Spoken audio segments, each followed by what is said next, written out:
Firstly, I apologise, my voice is rather croaky this morning, so I'll try my best not to be heard. Welcome to the Corporate Services and Economic Growth Overview and Scrutiny Committee, Monday the 3rd of June. So I'll go to the first item on the agenda, which is apologies for absence. I've received no apologies, Councillor. No apologies, thank you very much. So the next item is disclosure of members' interests. Any disclosures not already? Okay, thank you. Then we've got item 4, forward plan of cabinet decisions, which is for members to note, page 17 to 26. Any points on that? No. Okay, then we'll go on to the next item, which is the Energising Blythe programme update. Now, firstly, I'm going to ask Councillor Wimmer to say a few brief words. Then I'm going to pass on to Sarah and David to do a presentation. The councillors will have a chance to ask questions of officers then. And then we do have representatives from community groups and Councillor Carty who will then do a speech and then we'll discuss that. So if we'd like to proceed, Sir Richard.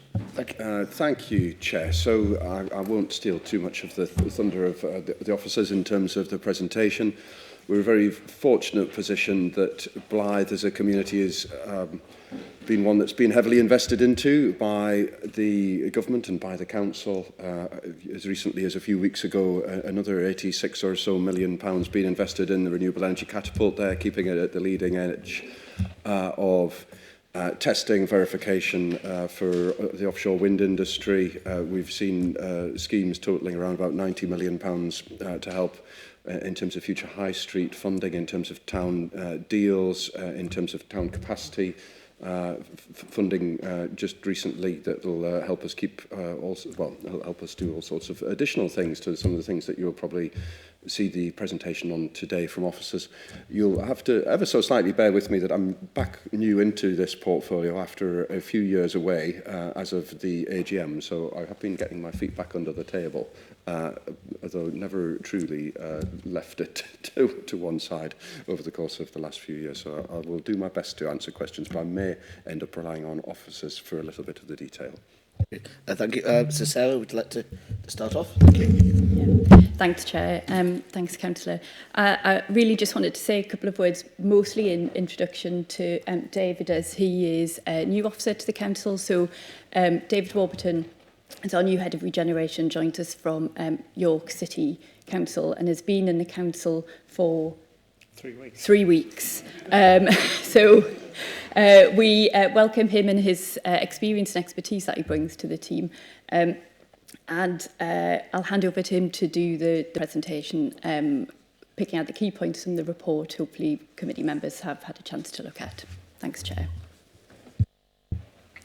Thanks, Sarah. Thank you for that introduction, Chair, members. 3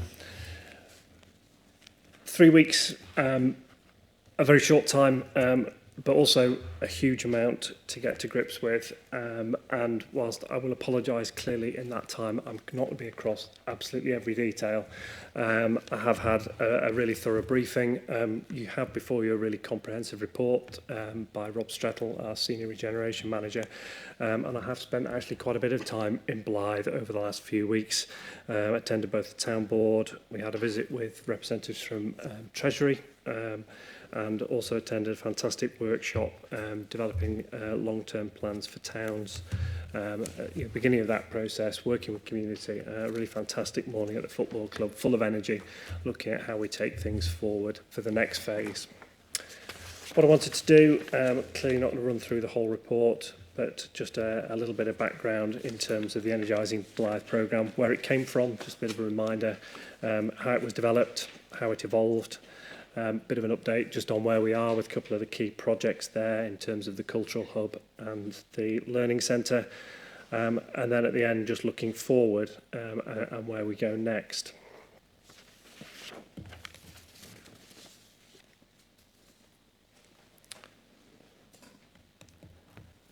I think it's just worth reminding ourselves, Energising Blythe, the journey started the establishment of the Town Forum, joint working between the Town Council and other key bodies.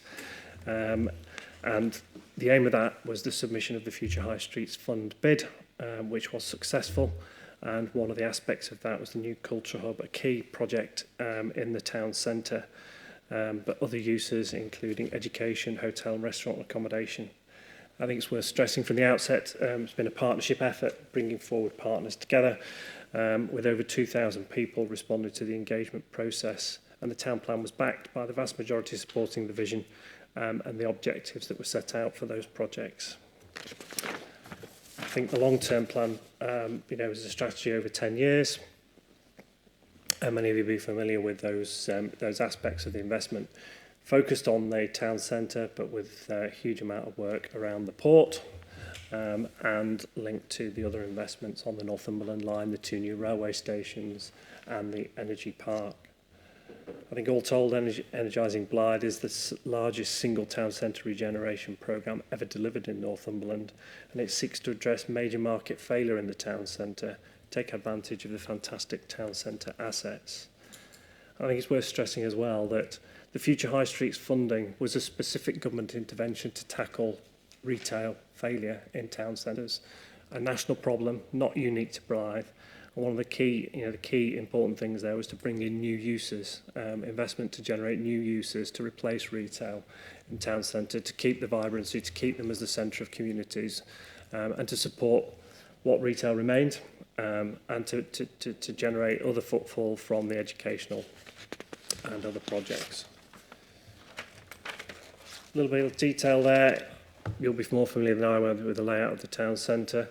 Public realm works have already been completed on Bridge Street and Church Street to transform the appearance and the quality of the town centre. And the construction work on the Energy Central campus is well underway now, and construction of the marketplace project, the cultural hub, is also well underway, and the steelwork will be appearing very shortly. The list there of projects, very considerable, not just the town centre, but also the links to the housing improvement through the additional deep dive funding, and the additional walking and cycling corridor improvements to be delivered there as well.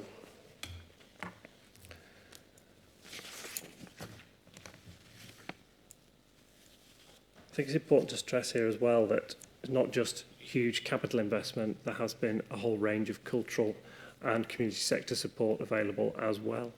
The Inclusive Economy Partnership, the Heart of Blythe project, and the Community Chest have all allocated funding to community projects in both Ashington and particularly in Blythe. And then I think it's also important to look at the future as well, future opportunities, the long-term plan for towns. In addition to the 90 million that's already secured for Blythe, another 20 million confirmed by government with funding over the next 10 years. And this funding very much for co-design, collaborative approach to cultural and community activity. And the workshop, we explored a whole range of activity where community groups, cultural groups can be supported to do work in the future.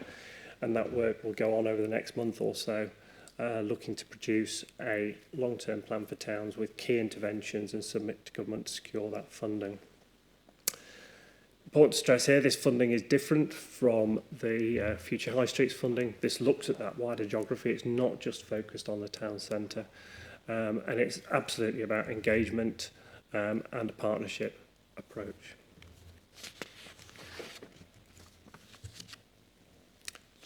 In terms of the way the governance works, and in terms of the way the projects have been developed, 2 aspects there on the slide. Inevitably, Northumberland County Council taking the lead as the accountable body, and with projects going through the council's cabinet and other statutory process. But I think most of you know there's also been sitting alongside that the community aspect, the town board, the town forum, and all the projects have also gone through those. And then you've got that interplay in the middle where that governance works both on the statutory side for controlling the funding, but then on the community side for agreeing and supporting and taking those projects forward. And the information I'm getting and the feel that you get in the town when you attend the town board, the community forum, is that that's been a really successful collaboration in terms of driving forward the regeneration of Blythe. Consultation engagement, extensive. the map of Blythe and the way in which people's thoughts and feelings about their town were recorded, and the way that was used to drive the development of projects looked like a really amazing example of regeneration in action. When the colleagues from Treasury were there, it was a terrible day, but I think their hearts were warmed by the Heart of Blythe project and the community hub now relocated to that shop unit just off the marketplace. And they could see the commitment and the passion from those local community representatives to improving their town and bringing this investment forward. So just a little bit of an update in terms of where we are. Said that the public realm in the town, those works have pretty much been completed. We appreciate that any work causes disruption. And, I think it's going to be a bit of a theme, isn't it? If you want to see all of these multi-millions invested, it does cause disruption, and we do recognise that, and we ask local people to bear with us, and we need to just keep talking. But I think what's really exciting is to see the early learning centre, the learning centre on the Key Road coming to completion in the summer, and the marketplace, the enabling work's done, the hoardings up, I say the steel work going to be in place very soon. Opening next summer. And what's really important, we said, is the funding for that cultural hub is funding which is to give a new future to town centres. It's a commercially led development.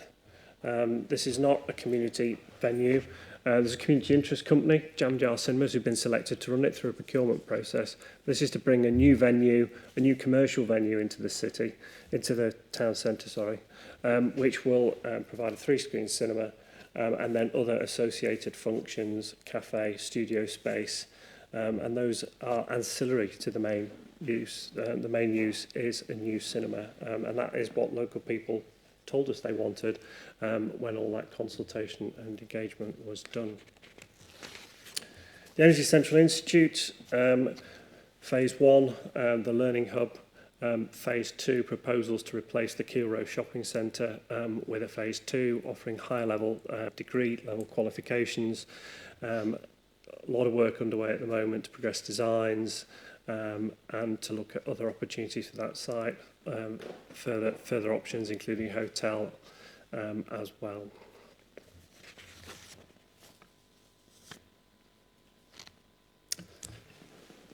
So in terms of where we are, next steps, I think there's a commitment to continue going back to the community.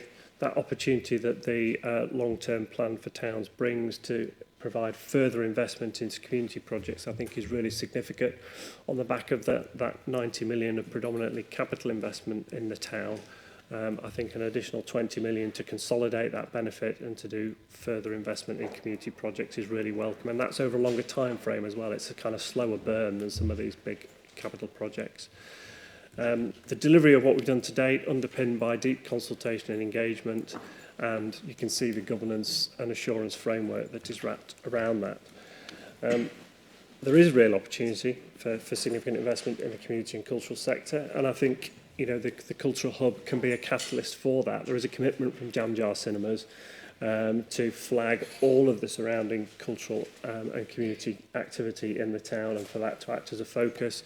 And they absolutely don't see themselves as being a competitor to do that. They see themselves as bringing a new use into the town centre, which is much needed to drive footfall, to drive spend, to provide something which young people who are coming to get an education in the new learning hub, who are coming to get an education in the new institute.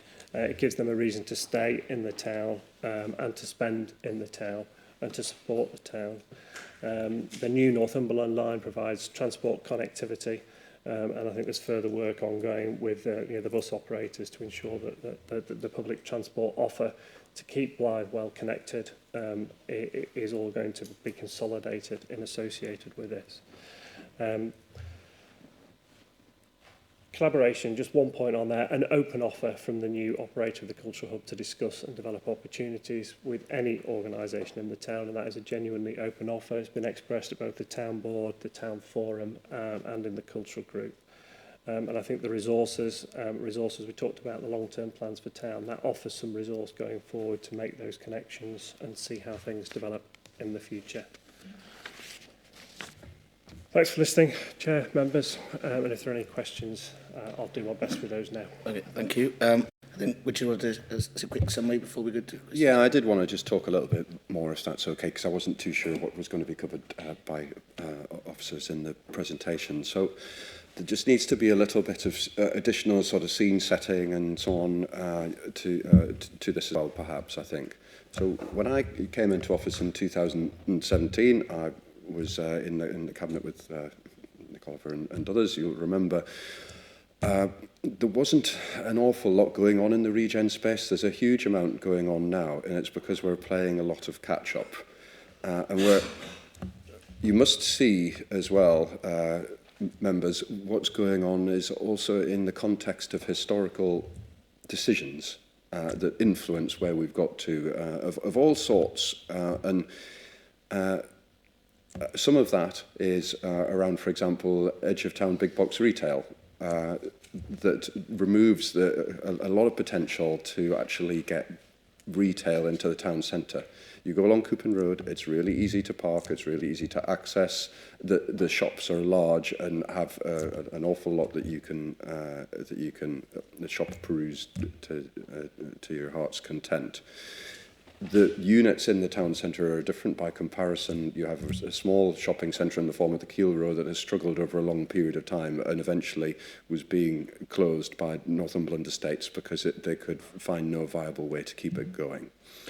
In terms of other influences on the town centre, there was a big piece of work done by Blythe Valley Council in terms of what was done to the Market Square, with no doubt the best of intentions. It didn't work. It created a very big, cold, windy, usually wet space that ultimately has helped put another millstone around the neck of the town centre. And then when you go and I'm sure a lot of you are door knocking at the minute, those of you that are councillors here, and you knock on the doors and you go to the maybe we say more prosperous parts of Blythe, or in terms of household income and so on. You talk to people in South Beach and you talk to the people in the Kitty Brewster estate and other parts of Blythe. They don't like going into their town centre, and they don't like to go into their town centre because of issues around antisocial behaviour, around the things that they experience there. And so the whole myriad and complication of things that are busy being tried to be put right by politicians of all parties and none in terms of what we're doing here and in terms of what the officers are doing. And it is going to be, and it has been, a very difficult thing to work out how we achieve this. You've got other things that factor into this as well. So, for example, the two high schools, there is only one sixth form between two high schools in Blythe. The opportunity for further education has been very limited, and hence when you see projects therefore coming forward like the Energy Central Learning Hub, the STEM facility, but as well that next bit associated with the degree-based apprenticeships that will be delivered by the Institute.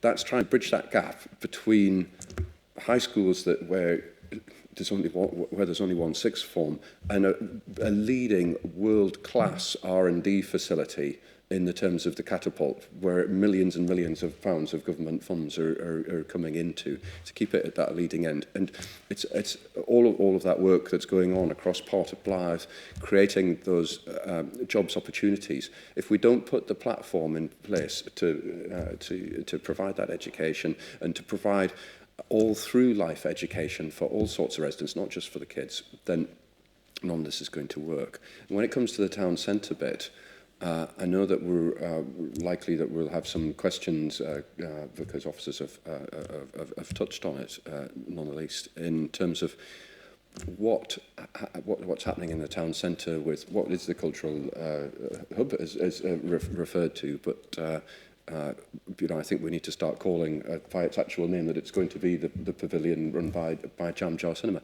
an incredibly successful team of people who've actually helped to really push through regeneration in places like Whitley Bay.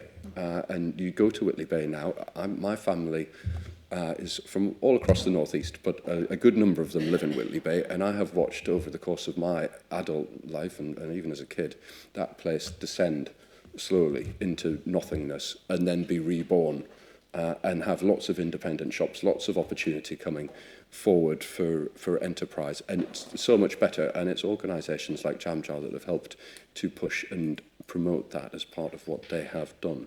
And so I know that there'll be a natural nervousness, because we're always nervous as human beings. We get nervous when we see change, and there's so much change going on in Blythe, so much for the better.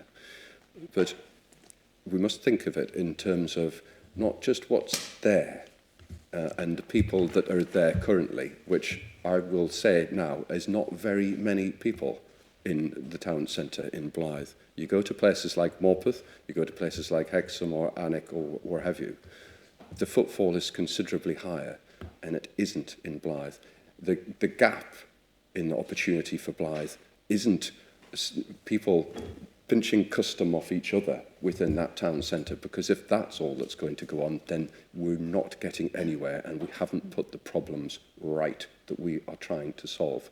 What we want is all of those people from South Blythe, from South Beach, through those new estates in Newsham and Kitty Brewster, all those people who go to Cramlington, who go to, dare I say, probably Silverlink Industrial Estate and places like that. We want those people in the town centre spending cash, enjoying their community. And this is what all of this is targeted and aiming at. And I'll stop there rather than it become a monologue from me. Thank you very much. Liz. Thank you, Chair. I want to thank David for a really very comprehensive report and a nice, concise presentation. And it's clearly laid out the background to the funding and provided an overview of the whole Energising Blythe programme.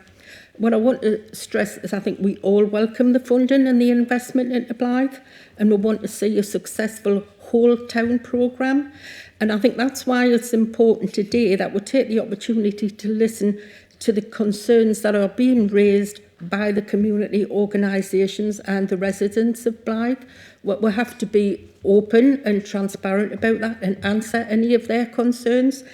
I don't know, there seems to be a bit of a disconnect between what we're doing and the community organisations. That doesn't need to be. They need to be addressed and you know, a way forward to address those concerns.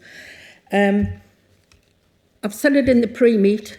Councillor Carty brought this as a councillor call for action. It hasn't come through as this, but I do want it mentioned in the minutes that that was the case. And that is a perfectly valid and proper way for a councillor to raise any sort of concerns that they have. But I just think that we do need to ensure that matters and genuine concerns of local people are addressed, and this is the platform to do it, to give them the voice to do it. So good on you for coming along, ladies. All ladies, I've got to say, and that's... Thank you, and we will be hearing from them shortly. Firstly, sorry, I do have some other questions, questions as well, but I don't need to take them all at once.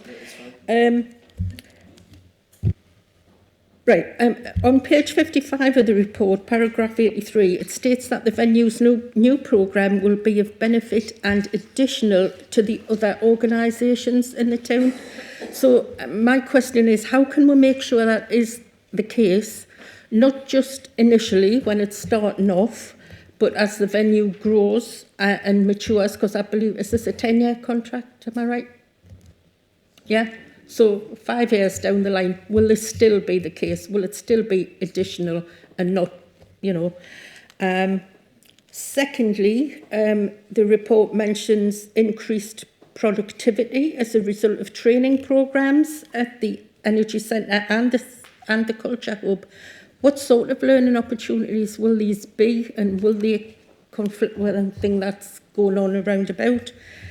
And bookable spaces for events and performances which are not currently available. Just a little bit clarification on what you envisage those to be. Okay, thank you. Oh, and one more. Oh, sorry. Sorry. The creative play concession. Is there an update on there? Is there an operator in place for that? That's it. Right, okay. Sarah, Yeah, thanks, Chair. Thanks, Councillor. So I'll take questions 1 and 3 together because I think they're related in terms of the additionality and the bookable space. So as David said in the presentation, the operator Jam Jar has been very open with the community to work with them collaboratively, and we'll support that through this contract period and through our relationship with them. It is in their interests for this to be a success and for people to come into the town, and as Councillor Wearmouth said, not to be competing. It is about additionality. There'll also be, as you would expect, with a considerable amount of government funding going into this, continued monitoring of the outputs, all of which were included in the business case as that has been set out. So that will be included in there in terms of what outputs and outcomes the town will continue to see. I think, and that goes with the bookable spaces as well. So what that looks like, how does that complement what is already in the town, where the gaps might be, what might be needed by the community that's not already there, I think is the response to that. Creative play, I think, unless David's got a response to that, I think we'll probably have to come back with a follow-up note on that one. My understanding is we've delayed that slightly so that we can get the hub in place and then create the activity around it. But if Chair accepts this, we'll come back with a note update on that. And in terms of the second question, Councillor, on the learning opportunities, so the Energy Central campus has got 2 phases. So the first phase, which will open later this year, is the Energy Central Learning Hub. That will offer post-16 learning and working with Bede Academy as one of the operators and or tenants rather, and Northumberland Skills. So there'll be T-levels will be offered, and there'll be level 2 and 3 curriculum is being developed on the technical side. So working with businesses to recognise what they need into their own businesses. Having the Port of Blythe as a key partner and the Catapult as part of those developments is critical, because then we get the direct discussion with businesses about what they need, and we can develop the curriculum in response to that. The second phase is the Energy Central Institute, which David touched on and is likely to be in the Keel Row space. That will be higher level skills. So the Catapult are leading discussions now with the universities in the region around what that might look like in terms of high level skills, linked with innovation and R&D investment as well, and those important links to the Catapult. Is that helpful, Councillor? Do you want to apply there? Yeah, just a bit on that education piece. It's about bringing employers into contact in a space that doesn't look like school, really, in Blythe, with students. In terms of the STEM facility, it is really important that we achieve that. And we all watched that advert on TV, was born in Blythe and made in the Royal Navy, and we want to change that to I was born in Blythe, I was educated in Blythe, and I could have that all through experience and have a fantastic life in Blythe. And that's what that's getting to us to. Lynn? Thank you very much, Chair. Yes, I think Liz and I must be in tune, because there's a lot of the questions that I was going to ask, which is already asked. But the other one I would like to as Liz suggests, they're very welcome, and these are the people that will have the most impact on. And I would like to see, once this hub gets opened, the impact it will have on the communities in Blythe, because they've got their venues are precious to the people that actually go there. And I do think we need to be keeping a close eye on this to see if there is an impact, and if there is, what can we do about it sooner than later? Because obviously they've been established for a long time, and we need to support them as much as the new venue. Yes, like Liz, we welcome everything that comes into Blythe. It's absolutely amazing, and I hope everything goes well. But and I hope they can get the opportunity to come back once we listen to these people who are given the opportunity to speak today, so we can perhaps give further maybe instructions as to what we would like to see. I'm sorry, yes, that's right. After we've heard from the community groups, it'll be back to the councillors for further questions and discussion. But the other thing that I would like to suggest, please, is, well, not suggest, but wonder why that, you know, there was a call-in and it was a chair's meeting, and as a scrutiny committee, we weren't given that information as to what happened in that meeting. Why has it just been swept under the carpet? So we haven't been having this information in front of us today to say exactly what these community groups, what their concerns they raised on that particular day. Can I ask why it hasn't come here, please? Thank you, Chair. Well, it has. They are here. Richard? Thank you, Chair. Yeah, it has come here. I'm a little bit surprised by the comments, but there we are. In terms of but picking up on some of the more positive thread of that conversation or statement, I think that I've been really pleased by what I've seen of Jamjar. I hope that people who've encountered them in the town forum and in the town board venues have seen it. Just how dedicated they are to working with local communities and with local groups. And I think that the best way, and I think it picks up on a little bit of a theme, rather than wait for 6 months for another report on this, that and the other, what really I would like to see happen, I think officers intend it and Jamjar intend it, would be that there's a space where everyone who is interested in this part of community life in Blythe comes together and make sure that they're not tripping over each other's toes and that they're not eating each other's dinner, so to speak, and that they come together with the big a bit of cultural work that's going to go on with some of that £20 million fund, which we, you know, there's so much going on, but we didn't get time to mention a lot of it. But cultural events, events with arts groups, to make sure that Blythe becomes a real centre for this and actually boosts everybody's attendance. And so if everyone can get together in a space and have that positive discussion, you'll find that it'll go incredibly well, I'm sure. Thank you. I'll just add Lynn. Thank you, sir.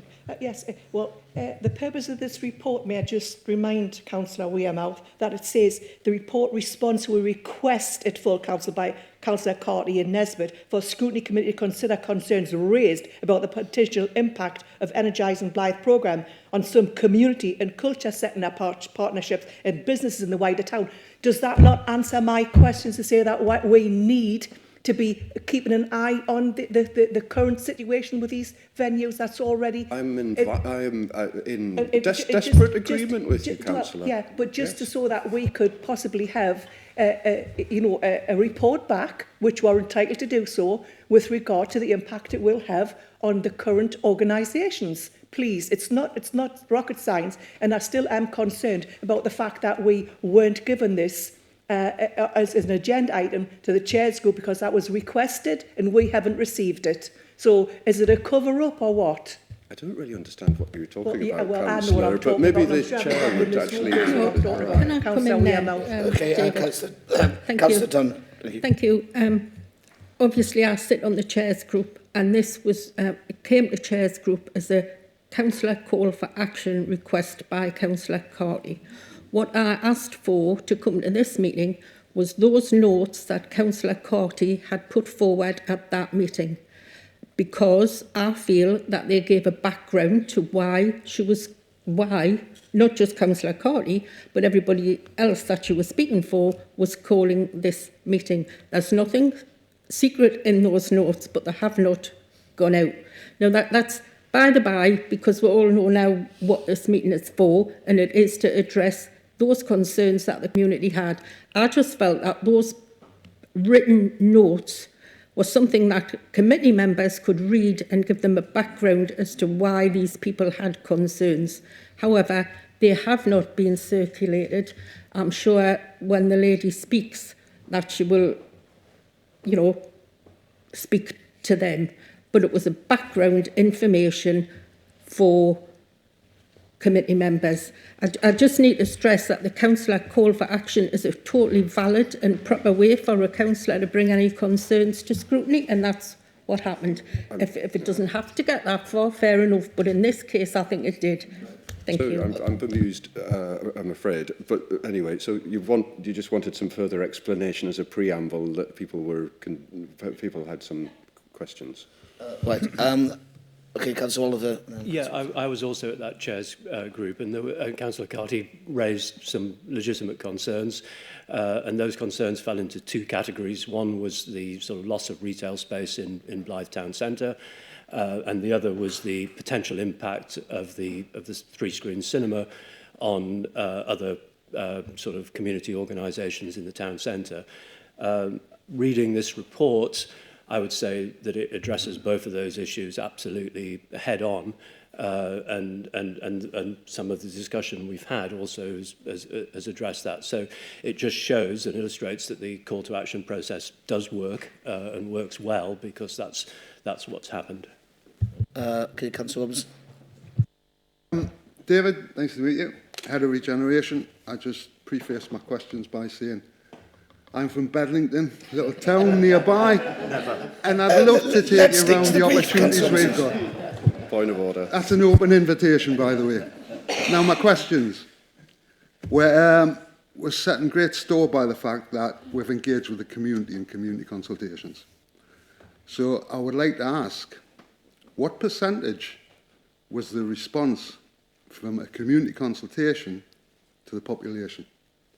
I would also like to ask, how did we engage with the retailers, given that the funding's for retail, basically?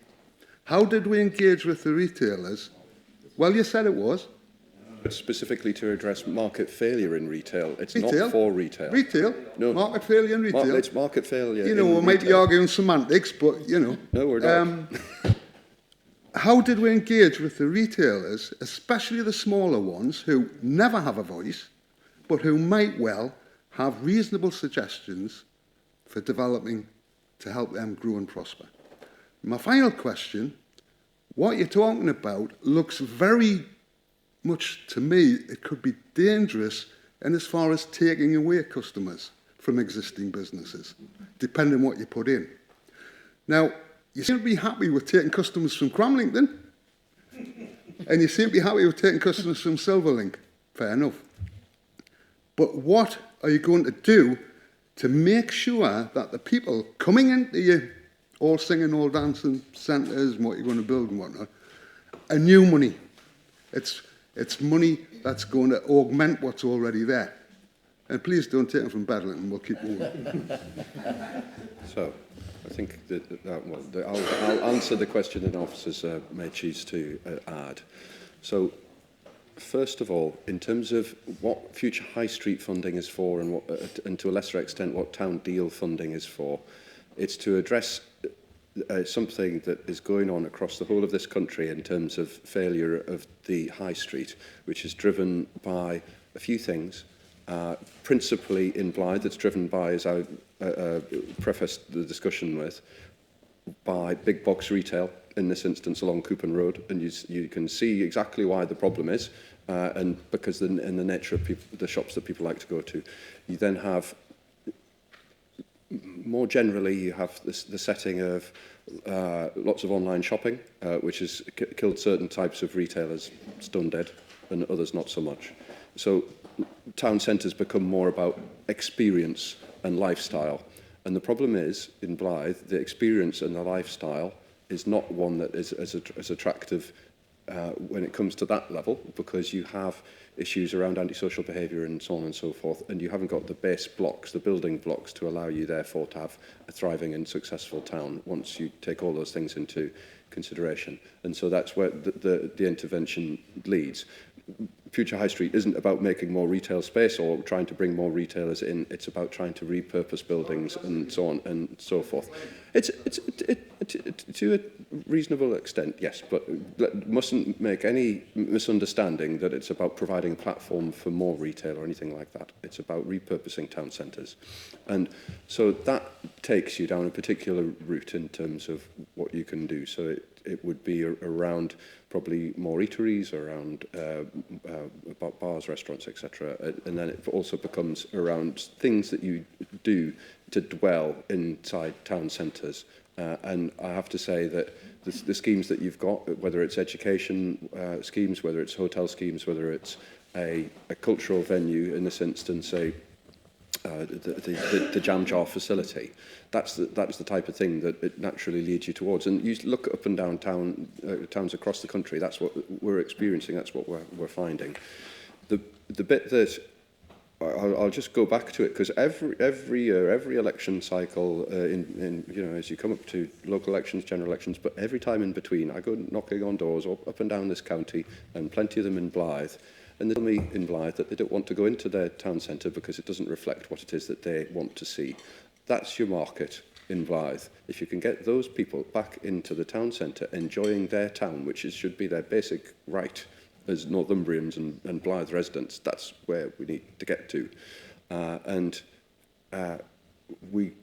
This programme, I'm very convinced, will do that. You mentioned partly in jest around not having so many people in Cramlington. Having gone to Cramlington many times door knocking recently, you will struggle for a car parking space because the town centre is so successful and thriving. It can cope with a little bit less if it means a little bit more in Blyth. But let's try and pinch Silverlinks dinner as much as we can, because that's what we'd rather have. So, just to answer those points on the engagement. Yes, thanks, Chair. Yeah, in terms of the engagement of small retailers, absolutely vital, Councillor. So there's a number of ways in which we've engaged them. So the consultation, obviously there's been various consultations and events over the period of the programme development where small businesses have been invited and engaged.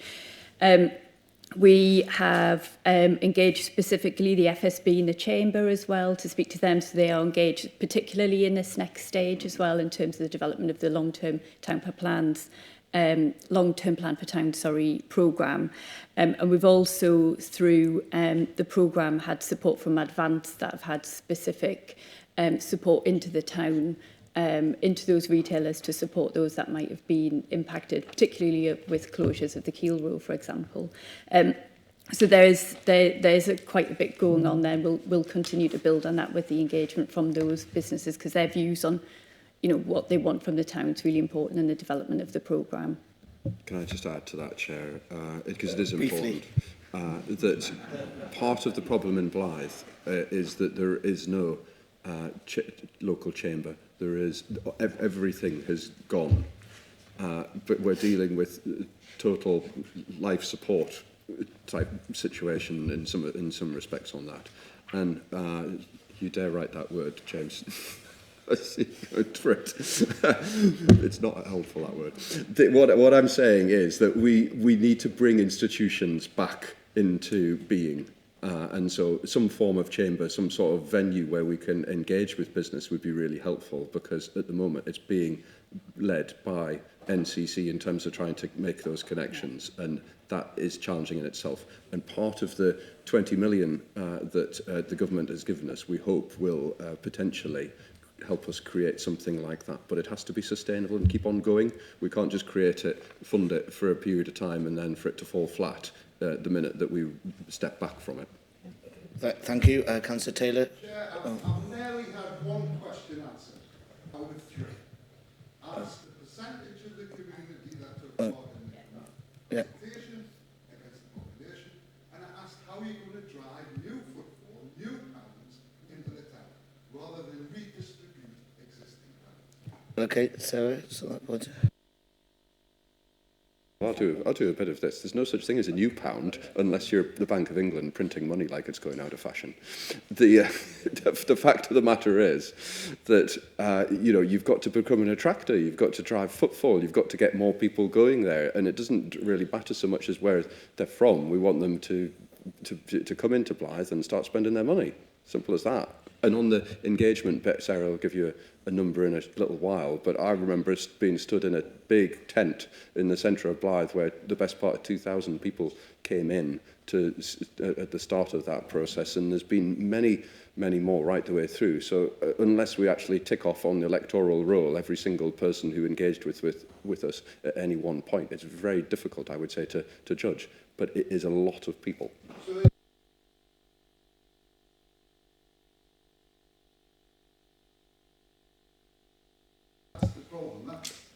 And that's why this is a different offer. Yeah. So I think just in terms of that additionality, it is, as Councillor Waymire said, bringing more people into the town who wouldn't otherwise be there. So with the Energy Institute, we'll have a university and an institute present in a town that's not there. That will be new people coming into the town, similar to the Learning Hub, which will be their new learners coming into. It all increases the footfall into the town, and then other things build up from that increased footfall. So that's the additionality that we want to see. In terms of and apologies not addressing that specific question, Councillor, on the percentage, we don't have those figures. There's been various consultations and engagement exercises over the years. They've all been very well attended, as Councillor Waymire said, and overwhelmingly positive in terms of the responses that we've got in informal engagements, but also some of the more formal processes that we've had to go through, including planning and whatnot, which have always had incredibly positive responses from the community. So I haven't got that specific figure because there's been a whole range of consultations. We could do a bit of analysis on the consultations that we've done, if that would be helpful to the committee. Well, I think if you're claiming a lot of it to be community driven, then we need to know exactly the percentage of the community that's engaging with you to drive these things. Well, I think the point is it's very difficult to get that exact figure because... I know it's not. You see how many responses you've got and you divide by population, don't you? I've outlined why it's difficult, Malcolm, because you engage with people at different parts, at different times, in different ways. And how are you to say that if you have X number of people who don't engage that necessarily either agree or disagree with you? That is your logical next question. But ultimately, how many people have pitched up and said that they disagree? Well, virtually nobody. So therefore, by process of elimination, either they're content or they're in favour. I'd like to move on, but so yeah, just one final point. I think the governance as well is, there's wide governance that you saw the quite complicated diagram in terms of that governance. There are representatives of various elements of the community that sit on the town forum and the town board and other groups that kind of feed into that as well. So there's the wider consultation with communities and the population, but then there's representatives of various elements of the population that have fed into the development as well. So that's how we're confident that there's been strong engagement. Councillor Taylor next. Thank you, Chair. David, I'm the other Bedlington councillor, so we will get to know each other very well. Have to mention it. We don't get a mention anywhere else, so you've got to bring it in when you can. So the question, Richard, really is to you, if you don't mind. You've talked about sort of like the Jam Jar theatres going in, and that's going to attract people. Then we're having the new learning place. I was a bit concerned, but I kind of heard the ladies. They're going to talk about the loss of the retail space in there. How are you going to keep people's interest in the centre of Blythe with less retail and the same shops if you can't get them in now? So it's a good question, Councillor Taylor, and it's not so much keeping people's attention, because people's attention isn't on Blythe Town Centre. We need to make it their attention. We need to go back to that point. All of those people who live around Blythe but don't dwell in Blythe need to be attracted in, and hopefully some of these things will do that. In terms of the Keel Row, there were a number of shops there, but it was ever dwindling. It was struggling more and more and more for some of the reasons that we've addressed, and so repurposing the space is not necessarily a bad thing at all.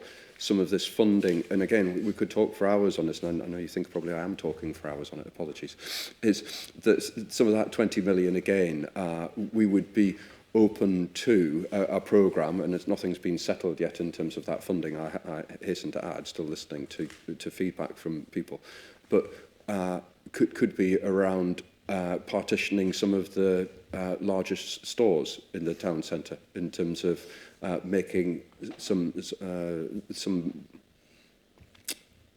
smaller space for independent traders, all sorts of things like that. It could be around bringing life to above buildings. So I don't think this is so much a problem perhaps in your hometown. Certainly isn't a problem in mine in Morpeth, but What really helps with as well with footfall and antisocial behaviour is having people living in the town centre and spending time in the town centre. People don't feel comfortable with some of the poor behaviour that that is displayed by a small minority of people that make a distraction and detraction for people in terms of spending time in town centres. So we can do all sorts of things like that as well with some of that funding, making sure that we get that, we leverage private sector spend. So all the people who own those buildings, some of them will be good Blythe residents, some of them will live regionally or in the county. Plenty of others might be in Liverpool or in London or Bradford or Cardiff or wherever. We need to challenge them to take their ownership of the town seriously as well. And so there'll be elements of that mixed in with it.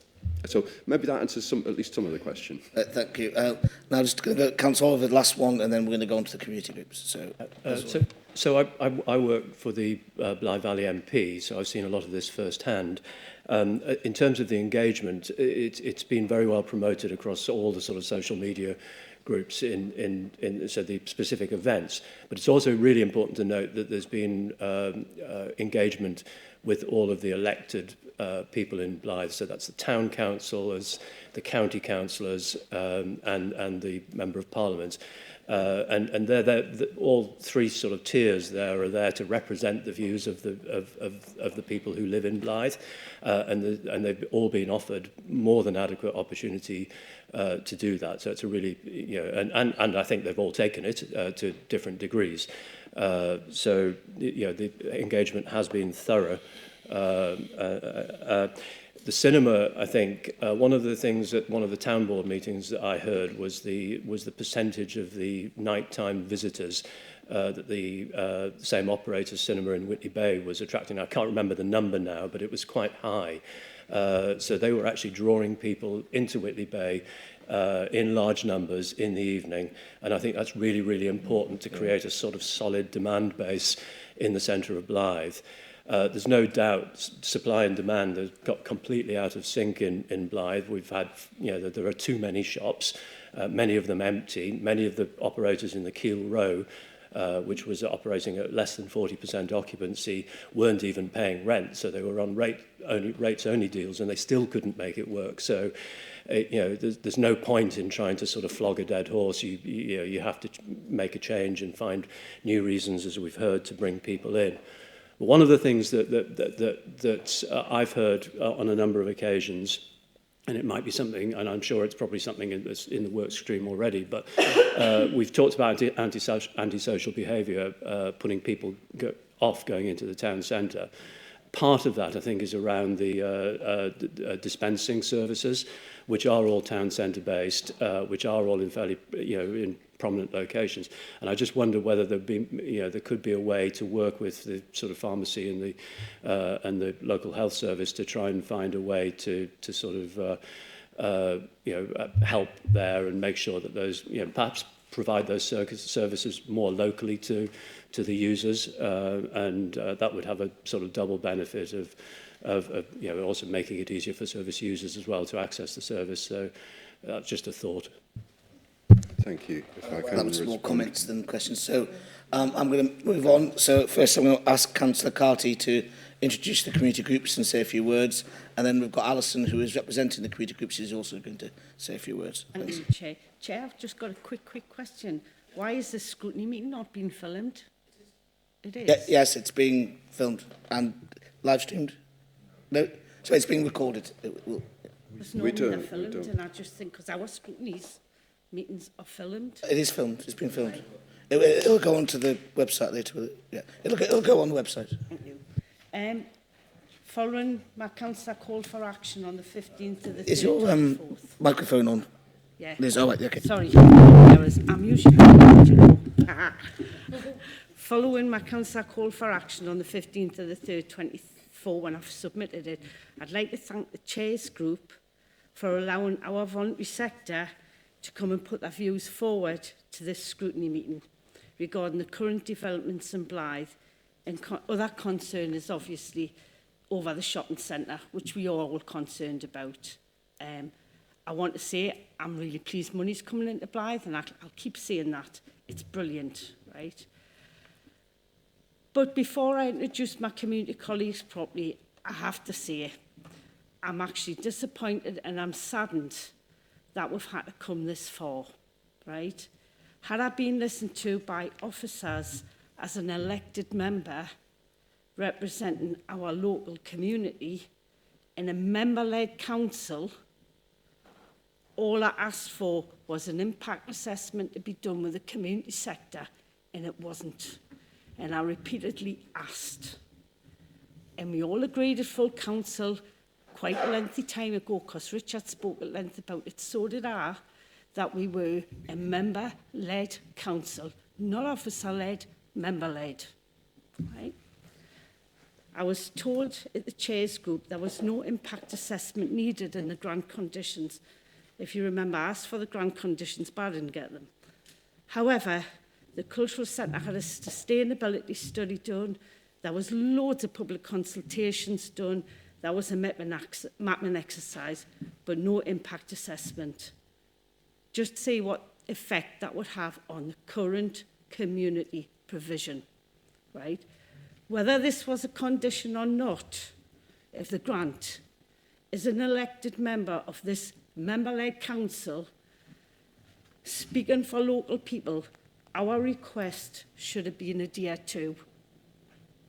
This is the first council call for action that's been submitted, and it's bizarre that the Regen team quickly brought a meeting together to devise a 10-year plan, I was told, and how they would use the plan to run the cultural centre, now called the Market Pavilion. This should have been done before now. The stakeholder community event was quickly pulled together on the 15th of the 5th, 24, to be held on the 23rd of the 5th, 24. Now, people in our community groups, we all work full-time. I'm a community worker. We couldn't jiggle our diaries to get to these meetings. Right. We know what a cinema is going to happen there, right? We accept jam jars coming in to run the cinema. But it's the other cultural activities that will take place in the open space, what that will be used for. There is nothing, no evidence here. You are saying things, but there's nothing, there's no delivery plan in place yet. I'll go to the retail points. There was no public consultation at all taking place regarding the Keel Row. No attempt to try anything apart from pull it down, as far as I'm concerned, and my colleagues, right, to make way for the education facility. We want education, but we want shops as well. No one agreed to Blythe becoming a dormitory town. As I said at the chairs group, Amble, with a population of just under 6,000, and Morpeth, with a population of just under 15,000, have busy little shopping towns are thriving. And when you go to them towns, I have to say I'm absolutely impressed. Blythe's got a population of nearly 40,000 people.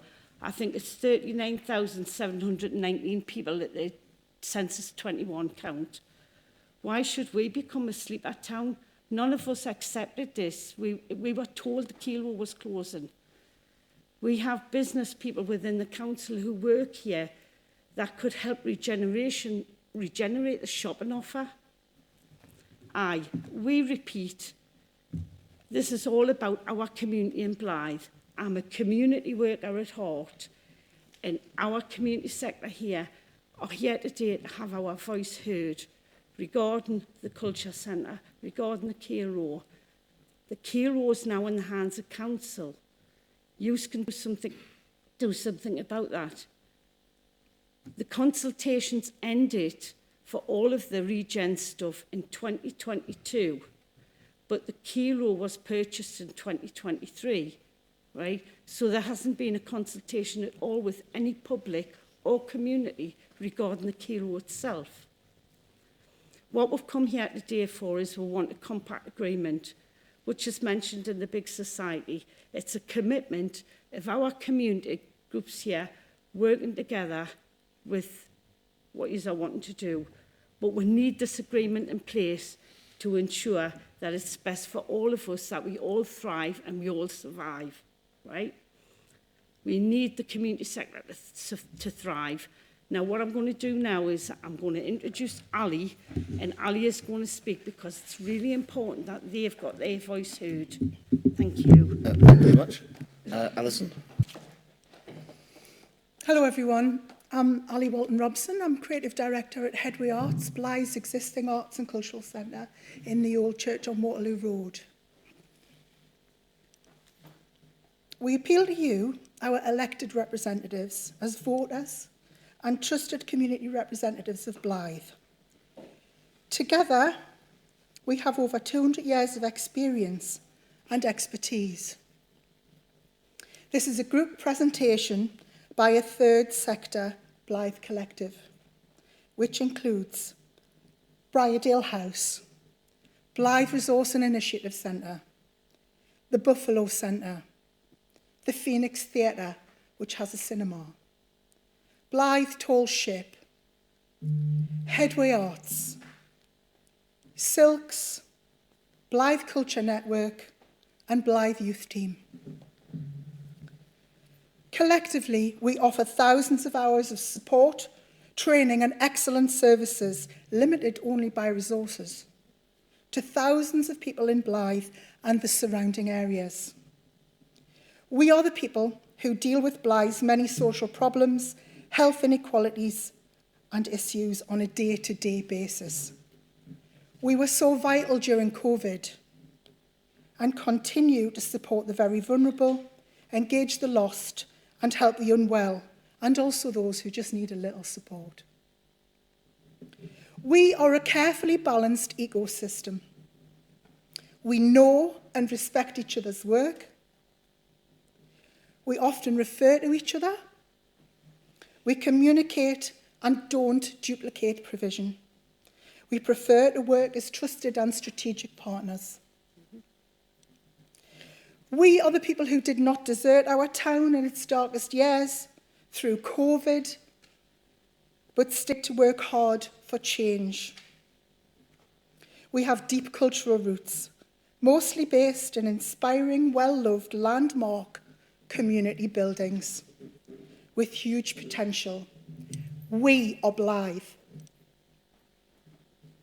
It has been a very difficult few years for the third sector. We still recover from COVID, slowed growth, increased inflation, energy crisis, reduced giving, cyber threats, core budget cuts, tight cost management, austerity, storm and flood damage, and the decimation of our youth services. While we do work together, the reality is that we are forced to compete for limited funding and resources, especially over this last decade, keeping services going and buildings afloat on hard worked for project grants and revenue.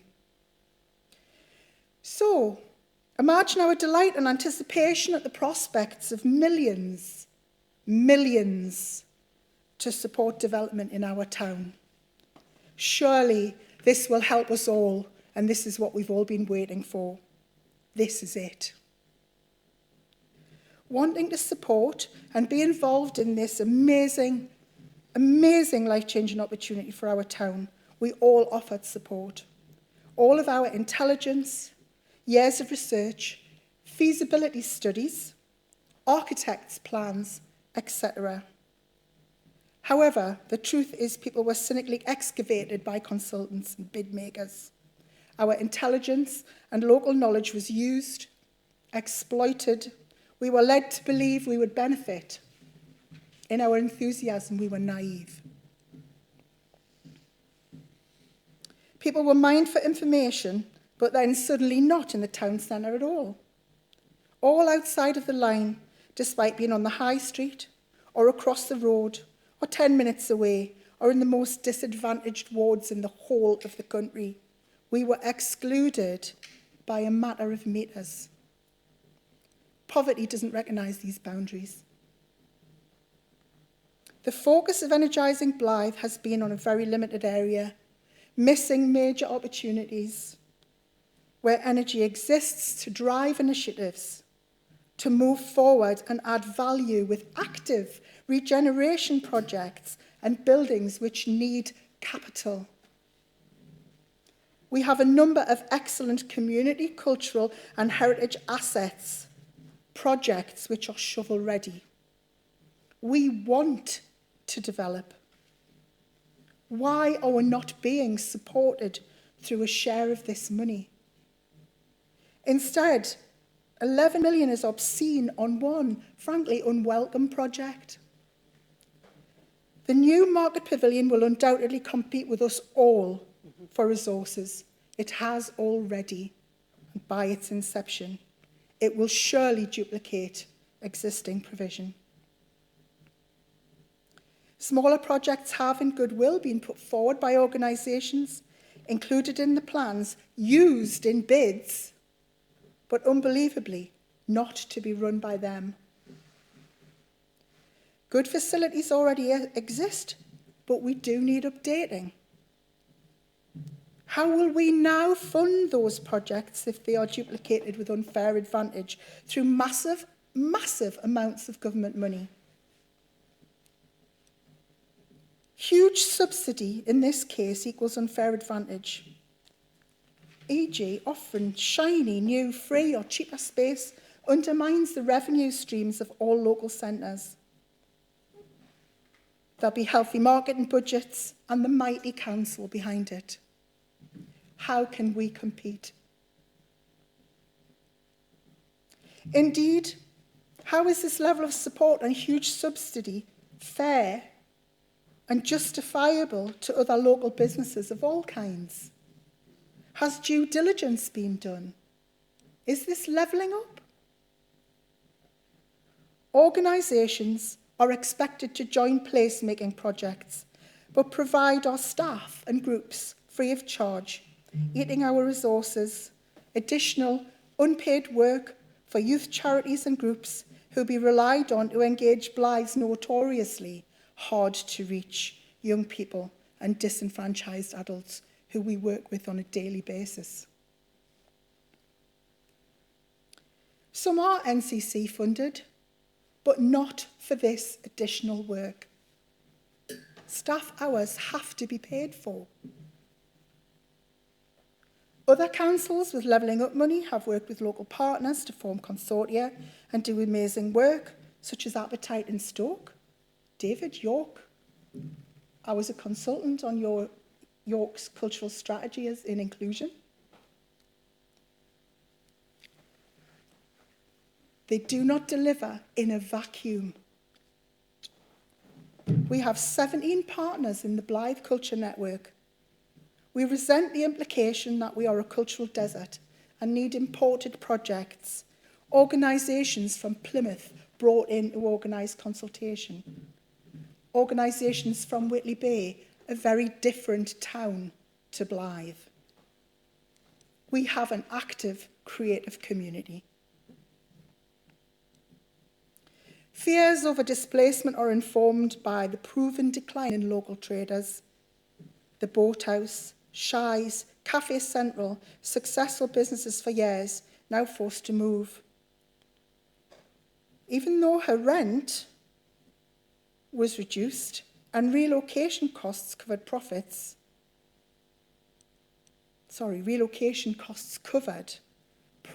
are still tumbling, and she is basically, starting from scratch, moved out of the town centre.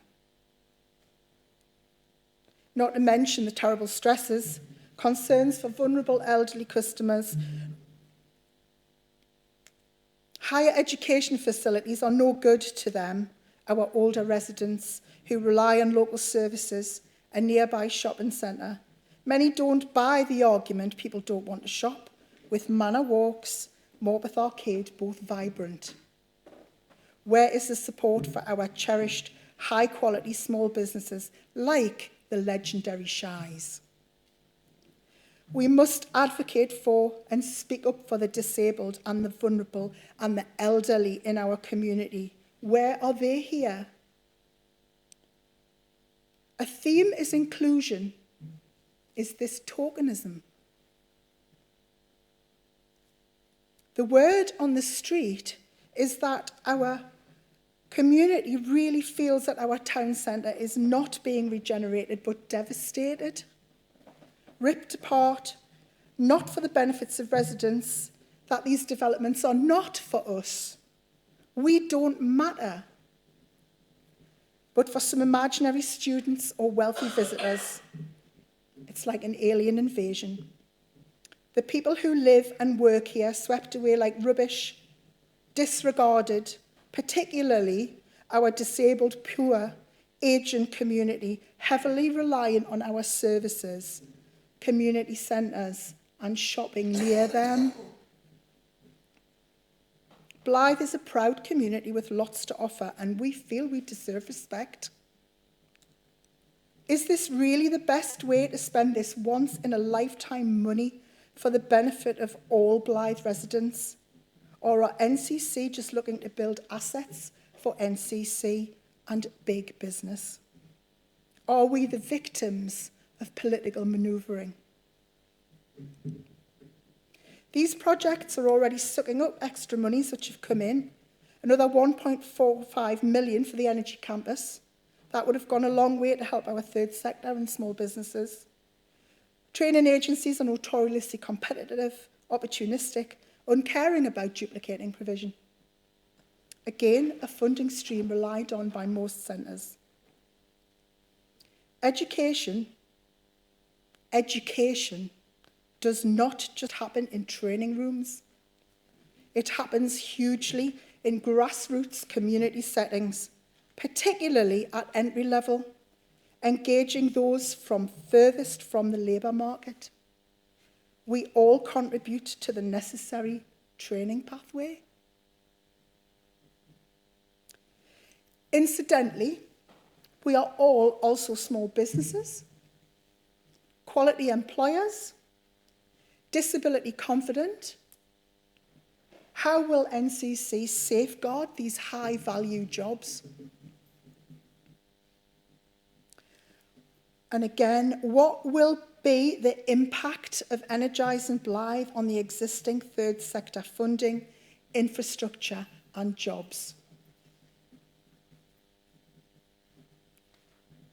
After 5 years of us community advocates asking hard, unpopular questions and fighting for inclusion, we have recently seen some response and hopefully a shift in attitudes.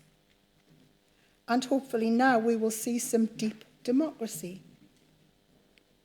We hope there will now be a fair and open, resident-led and equitable process in future, and that our work and local knowledge is respected and supported. That a compact or the like is established for working together. That there is true local representation on the new town board, not 20 council officers or associates. Some shifts and budget rethink on these huge amounts of money would go some way to realising our needs as a vital third sector in Blythe, and provision should be made for this. Local providers and organisations and initiatives primarily benefit from the so-called Energising Blythe programme. We should all benefit from the Energising Blythe programme, sustaining as well as creating local services and jobs, championing excellence and building on local strength. Will you help us? Thank you for your time today, and we hope you will attend to our concerns and our questions. Copies of this presentation are available. Thank you very much. That was a very heartfelt speech, and now I'll ask any members of the committee who would like to ask Alison any questions. Councillor Grimshaw. Thank you. Well, after hearing that heartfelt, of the representation of people in Blythe, It's more important than ever to have this to come back. And I haven't gotten the answer, by the way, and I know Councillor Oliver, given a pre-election speech, etc. And, but I would like to know exactly what the MP's done. Has he gone out and actually listened to these people? Because you've heard of the people of the elderly, the vulnerable, etc. We haven't heard of what the response was back from that. And that concerns me, because we have to look after the elderly, the vulnerable, people with learning disabilities, etc., and these people in the community who work are vital for the community. But and this is why, please, could we have, and I'm sure, Councillor Oliver said it's in the report. Well, no, it isn't the report. After listening to this, it's more important than ever that we have a report come back once this hub's getting opened and to see how it's affected these people. Please, if you don't mind. Thank you. Oh, well, that's not a question of Alison, but I'll take it anyway. Which is... I'll happily answer it. I'll give you a bit more political speech first, which is that Ian's done an incredible job as our MP in Blythe Valley. Chair, I have to sort of object to this. I mean, I'm responding to the points by the councillor. Well, can we keep it out of we are pre-election and whatever, so what we don't want is this to be a political sort of... One rule for one rule for another. It's not one rule for all at all. I think it's legitimate for Richard to mention what the local MP has done in Blythe, if anything.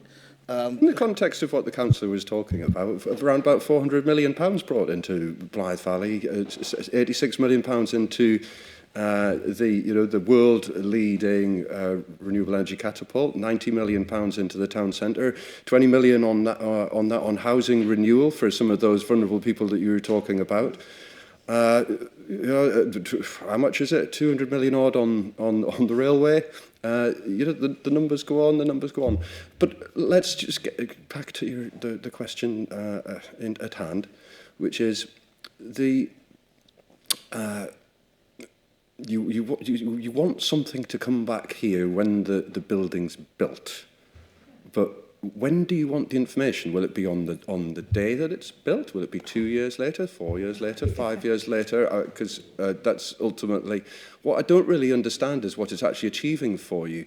What I think is that all of these groups, and including Jamjar and Cinema, who are going to be a fantastic asset to the town, bringing in new people, new footfall into the town centre, helping sustain and thrive, and helping, hopefully, to get some businesses to thrive in Blythe Town Centre, that they'll come together and make sure that we minimise entirely duplication, because everything that I've seen suggests that there is no overlap of these things, but perhaps there just needs to be a little bit more understanding of that, Councillor. Yeah.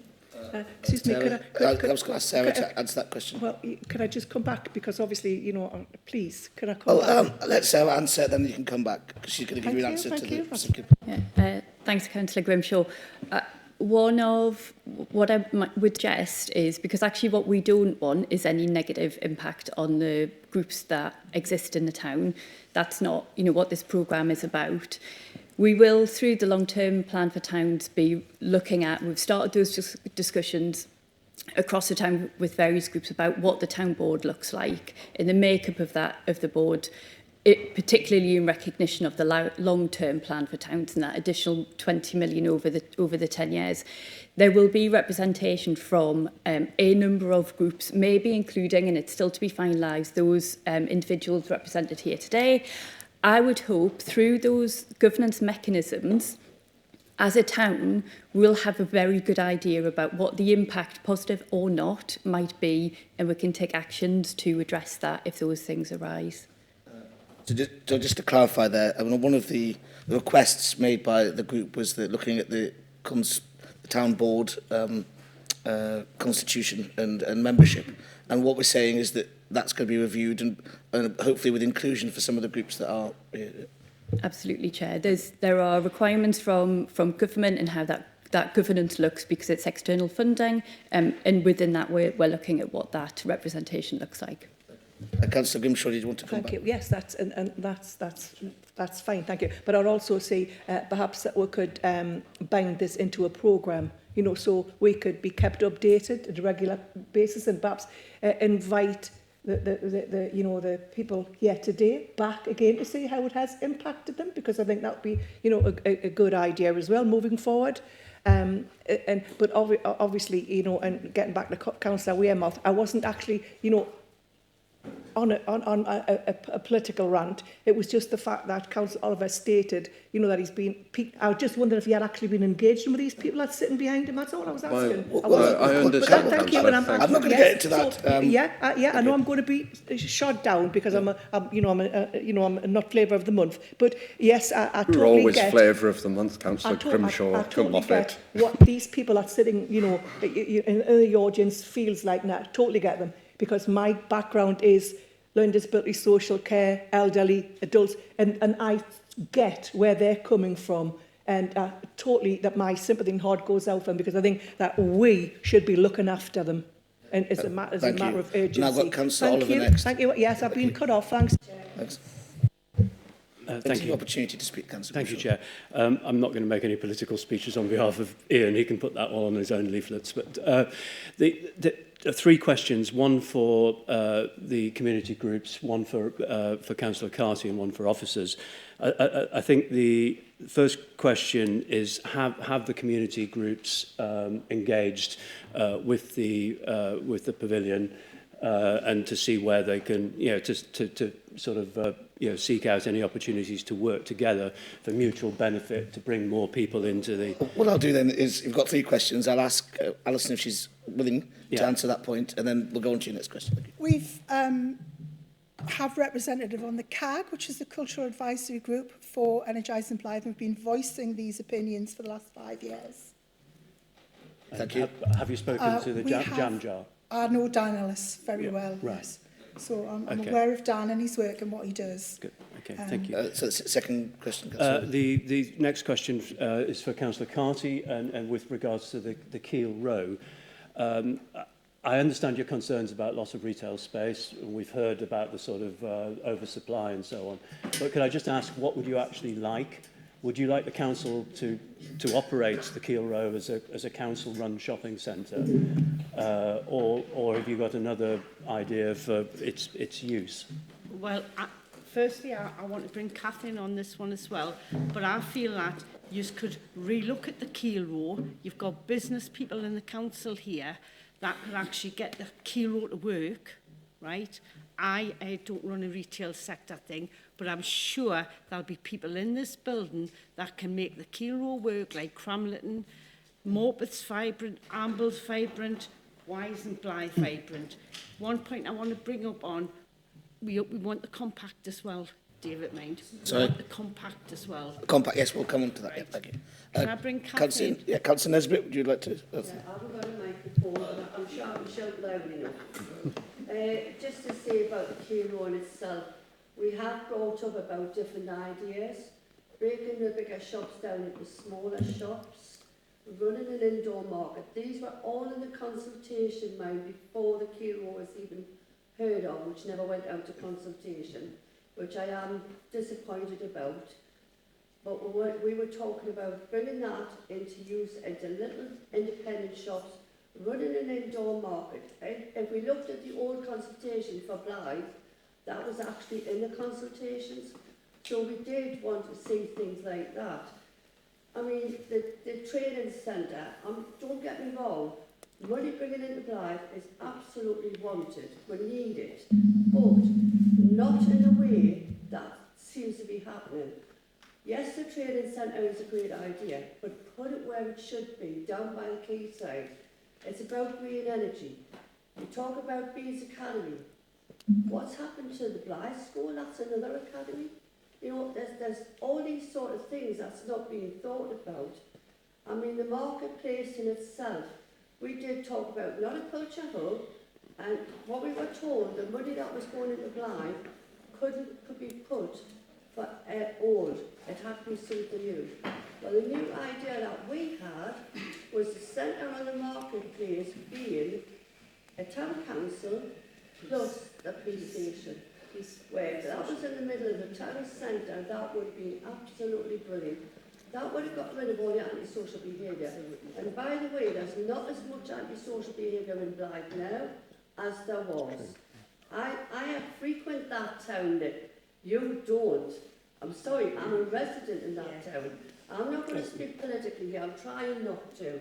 But it does annoy me when they say they've been here, been there. I work with the businesses time and time again that's around the marketplace. Unfortunately, we've lost one who's been sold to another who's ready to leave. Another one came on the marketplace, they've gone. There's another really good little shop who's been on Blythe for over 15 years, a little independent shop, who is now having to look at alternative ways of making money. Yes, people shop online, a lot of people do, but we still have the older generation, the disabled generation, the people that do not want to come out of Blythe to shop, but want to stay in their own town. You're talking about on the outskirts of Blythe. The outskirts, they can either shop in Blythe or go to Cramilton. They choose to go to Cramilton because there is a lot more there. We could be doing the same thing in the Cairo. We could be doing exactly the same thing in the Cairo by bringing all little independent shops in. But look at Amber Street. It's a brilliant little setup, that. And I mean, me, I love little independent shops. We could do something like that and probably do like pop-up shops or something like that. That would be a great idea for Blythe. Can I just come back and remind everybody as well, this here today is about community. It's about the residents in Blythe, and it's not political. It's community through and through. So can you please remember that? Thank you. Thank you. Councillor, I had one more question. Yeah, thank you. I mean, I agree with Kath. The antisocial behaviour in the market, in the town centre, has dropped pretty dramatically, and the police are working very well with the council, and there's a big community engagement project. The final question was the money that's come into Blythe. Could it have been used to sort of provide capital to refurbish existing community centre buildings? Would that have been eligible, or could it have been used to shore up revenue support for community organisations? The answer is no. In terms of, well, it's very prescribed. I'll let Sarah answer exactly what it could and couldn't be used for. I just want to pick up a little bit on the Keel Row. Councils shouldn't really run shopping centres. And let's not go over that one too much. But there was a perfectly good shopping centre operator there in the form of Northumberland Estates. They have shopping centres elsewhere. They could not make a go of this, and they kept it going for longer probably than they would have wanted to at our behest. We came in to avoid someone taking control of that site in such a way that would have been to the detriment of the town centre, but there needs to be some repurpose. There is an oversupply of shopping space in the town centre, and you know, let's take the political bit out of it. But the previous council to administration to the 2017 one did bring an effort to try and get, was it Poundland or whoever it was, into Blythe Town Centre, and it didn't last, and it doesn't last because you don't have the footfall, and we've got to change that. And if we don't intervene and change some of that and make people, you know, we want all of the people who enjoy Blythe Town Centre currently to come there. We want a heck of a lot more people coming, because that's the way you make it sustainable. That's the way that you make it Morpeth or Alnwick or Hexham or whatever. The reason is that people will need to want to come there, and they need to be attracted there. There's Sarah, can you just give us an outline about the nature of the funding and whether or not it could be used as just? Thanks, Chair. Thanks, Councillor. The specific funding has very specific parameters around it, so no. The short answer to your question is no, there was a real limit on what we could use. You will have seen in the slides that David presented, what we've been able to do in Blythe is through various funding streams, 5 or 6 of them, combine those and take forward a whole town approach. So, you know, absolutely agree with what we've heard from the community representatives. That's an absolutely vital part of what we need to do in the town, as is linking the complementary transport investment, as is the skills and innovation R&D investment. All of those elements together support a strategic approach to the town. But there are very specific requirements for each of the funds coming down from government. And those early ones were capital. What the latest funding, the 20 million for long-term town plan for towns, includes some revenue. So that allows us to support some of those activities that we can put in place to really bring to life a lot of those big capital buildings that we're putting in place now and are coming out of the ground over the longer term. And an important addition, Chair, my apologies for trampling on your meeting a bit. Very briefly. Is that, for example, the Jam Jar folks, they will not receive any revenue support from us. By contrast, Phoenix will continue to receive the support that they've always had of us in terms of annual revenue support. That was the case when I came into office in 2017 and went there and met with them. It will continue to be the case in the future. Nothing changes in terms of the level of support that we're providing to third sector space. Thank you. Now, I've got Paul. What's next? I have a question to Alison. You know, it's more a clarification rather than a question. So you said in your long speech that you are concerned about disruption to educational pathways. That's, if I remember, for the teenagers, if I heard you correctly. So I just want some clarification. Let me give you the background why I'm coming. I've been in higher education sector for 40 years. I heard what Richard said, that 2 schools, one does not have 6th form. That is not a good thing. And then there are lots of opportunities for degree apprenticeship courses this development is going to bring. And Catapult, I was 10 years ago involved in Catapult. I used to run, no longer, degree apprenticeship courses. These are highly beneficial to teenagers. For example, degree apprenticeship course, I don't know how many people know that if you want to upskill yourself working, you want to upskill yourself, you don't have to resign your job, go to the university, but the employer, government, and the education sector come together for the person to keep the job as well as to study. These are excellent potentials. I would have loved to see some kind of Catapult, either in Cramlington or maybe in Burlington. I don't mind. I am jealous of you. I'm jealous of what is going here, coming entirely from, forget about Keel Row, forget about politics, right? So I want you to give you an example. Give me an example so that I can understand where you perceive people's education will be disrupted. I don't exactly recall your sentence, but you said people's education will be disrupted. How do you perceive that? Can you give me an example? That would be very useful. So only from an understanding point of view, no politics here, no Keel Row, no shops, no money, no footfall. Thank you. So if we look at education in the widest sense of the word, education in the widest sense of the word, comes from the word educare, which means to pull out. To find what is within people, and all of the work that we do here is working with vulnerable people to find what is good and positive in them. We do that in lots of different ways. So when we think about a pathway to education, that happens in lots of different ways, and that can be anything from a night class or a structured training program. It can be an art class, it can be an engagement activity, a physical thing, dance, or a Zumba class, anything that's including people, bringing people into a centre where they then get onto a pathway of being active. A lot of the people we work with in Blythe, very disenfranchised and very demotivated, but dealing with third generation unemployment. People don't know how to work. So a lot of the work that my colleagues in our organisations do is about finding ways to engage people. We begin that process of education. Our own organisation, Headway Arts, we were funded through the European Social Fund for 25 years, Fran? 25 years through the European Social Fund.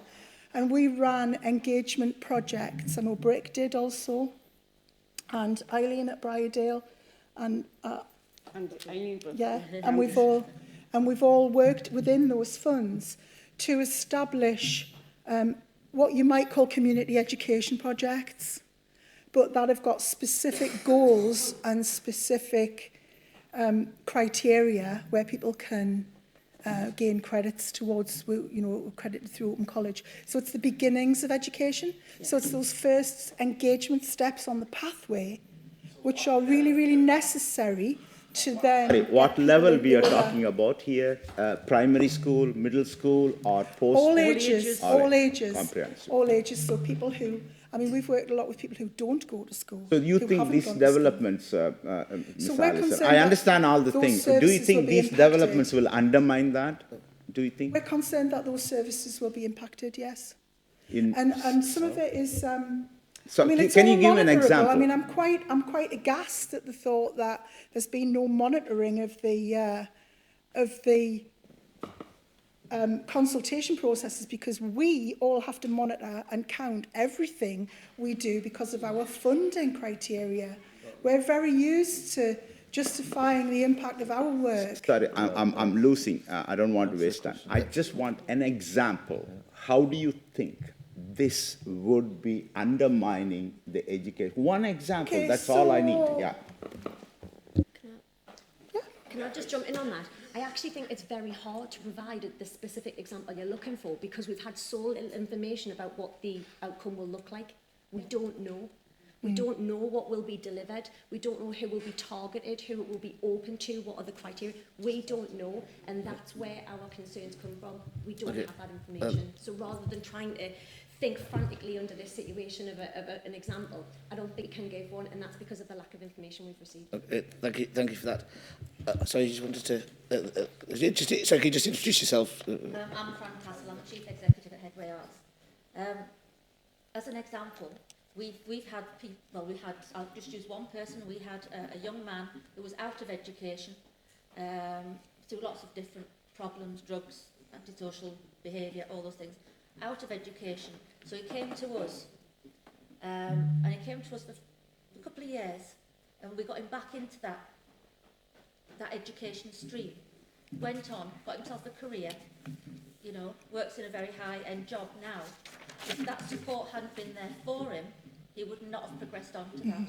And that's what our concerns are, that the impact will not allow us to have that support. Thank you. Now, thank you for that. Now, Councillor Councillor Nesbitt indicated she wanted to say, come back to it. I'll give you some leeway if you want to say anything there. Sorry, but it was what Richard, what you said about the key role.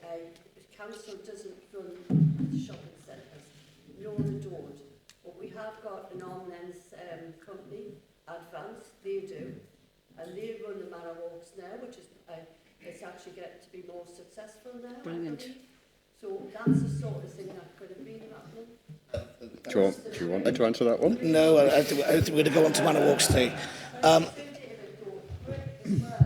They teach a lot of young people that are non-academic to get some kind of basic skills to move them forward. So, you've got a lot of good reading companies here, well, charities, that some of them don't even get paid for to do what they're doing. And they're amazing. Well, I think we can all agree on all the good work to do. I think Sarah's going to come in on the education point. Thanks, Chair. Just a couple of points. I think just a point of clarification, and apologies if I wasn't clear. In terms of the consultation, we do monitor the consultations. I just don't have those exact numbers to my fingertips, but we do that. That will be, as with you, a requirement of that external funding. And we'll also want to know the reach of it and the responses, etc., etc. Just a point in terms of, I think, some of the points made around that the vital support that your organisations deliver in terms of, we term it kind of employability in its wider sense, that vital engagement of individuals. Like you say, we work very closely. We know that the VCS is a vital partner for us to do that sort of work in our communities. And outside of the Energising Blythe programme, but to complement it, we've been working on the UK Shared Prosperity Fund to provide employability programmes and funding. That is the follow-on from the European Social Fund that I know a number of organisations have benefited from, and we'll continue to do that as well. as we move into kind of the new devolution arrangements and UKSPF funded support and the investment support through the regional arrangement. So that again is a really important element we know of moving the town forward. And so we absolutely recognise the importance of that work that the community groups deliver. Thank you. Liz? Thank you, Chair. Many pages ago in the report, there was mention of the an open door for collaboration with Jamjaw. Now, at that point, there was a lot of shaking heads going on along there, so I don't know what that is, but I think, you know, and the lady from Briardale here said, you know, the problem is with these that they don't feel they've had input into what, or they've got no information about whatever the programme is going to be at the Culture Hub. So if nothing else comes out of this meeting, I think that is a recommendation that we need to take forward, that they are engaged in what is actually going to come out of the Culture Hub, that will get their views on it, and that helps to monitor the impact from the get-go sort of thing. Yes. And you know, yeah, I don't profess to know much about this compact arrangement that's in here, but it's something that we need to look into. We'll go in the summary, we'll go at the end. The only other question I would like to ask any of these representatives is whether they think that, whether they've got a bit more assurance that their voices have been heard today.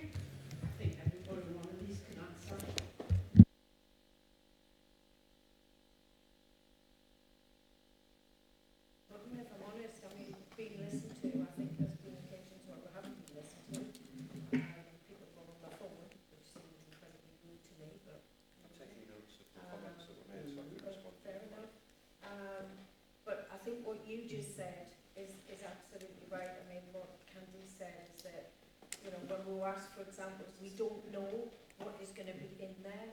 So what we're not here fighting and saying you shouldn't do this. We're here saying this is amazing. This could be fantastic for Blythe. I'm not from Blythe. I work in Blythe. I'm from Bedford. Sorry. What can I say? It's fabulous place. I just think we'll see what happens after this. If we get contacted, I've contacted, for example, and said I would like to be on the town deal board. I would be interested in that, so I can put across. You know, we get hundreds of people each week coming to Blythe. I can guarantee if I, in each of our classes that we do, went in and said to them, do you know what's happening? I would guarantee 90% of the people that are coming in to break and go, really? I didn't know about that. So the people, the actual people on the shop floor, I don't think are being asked, but I'm happy to be a conduit and get back to you. But it's up to you to come to me to ask.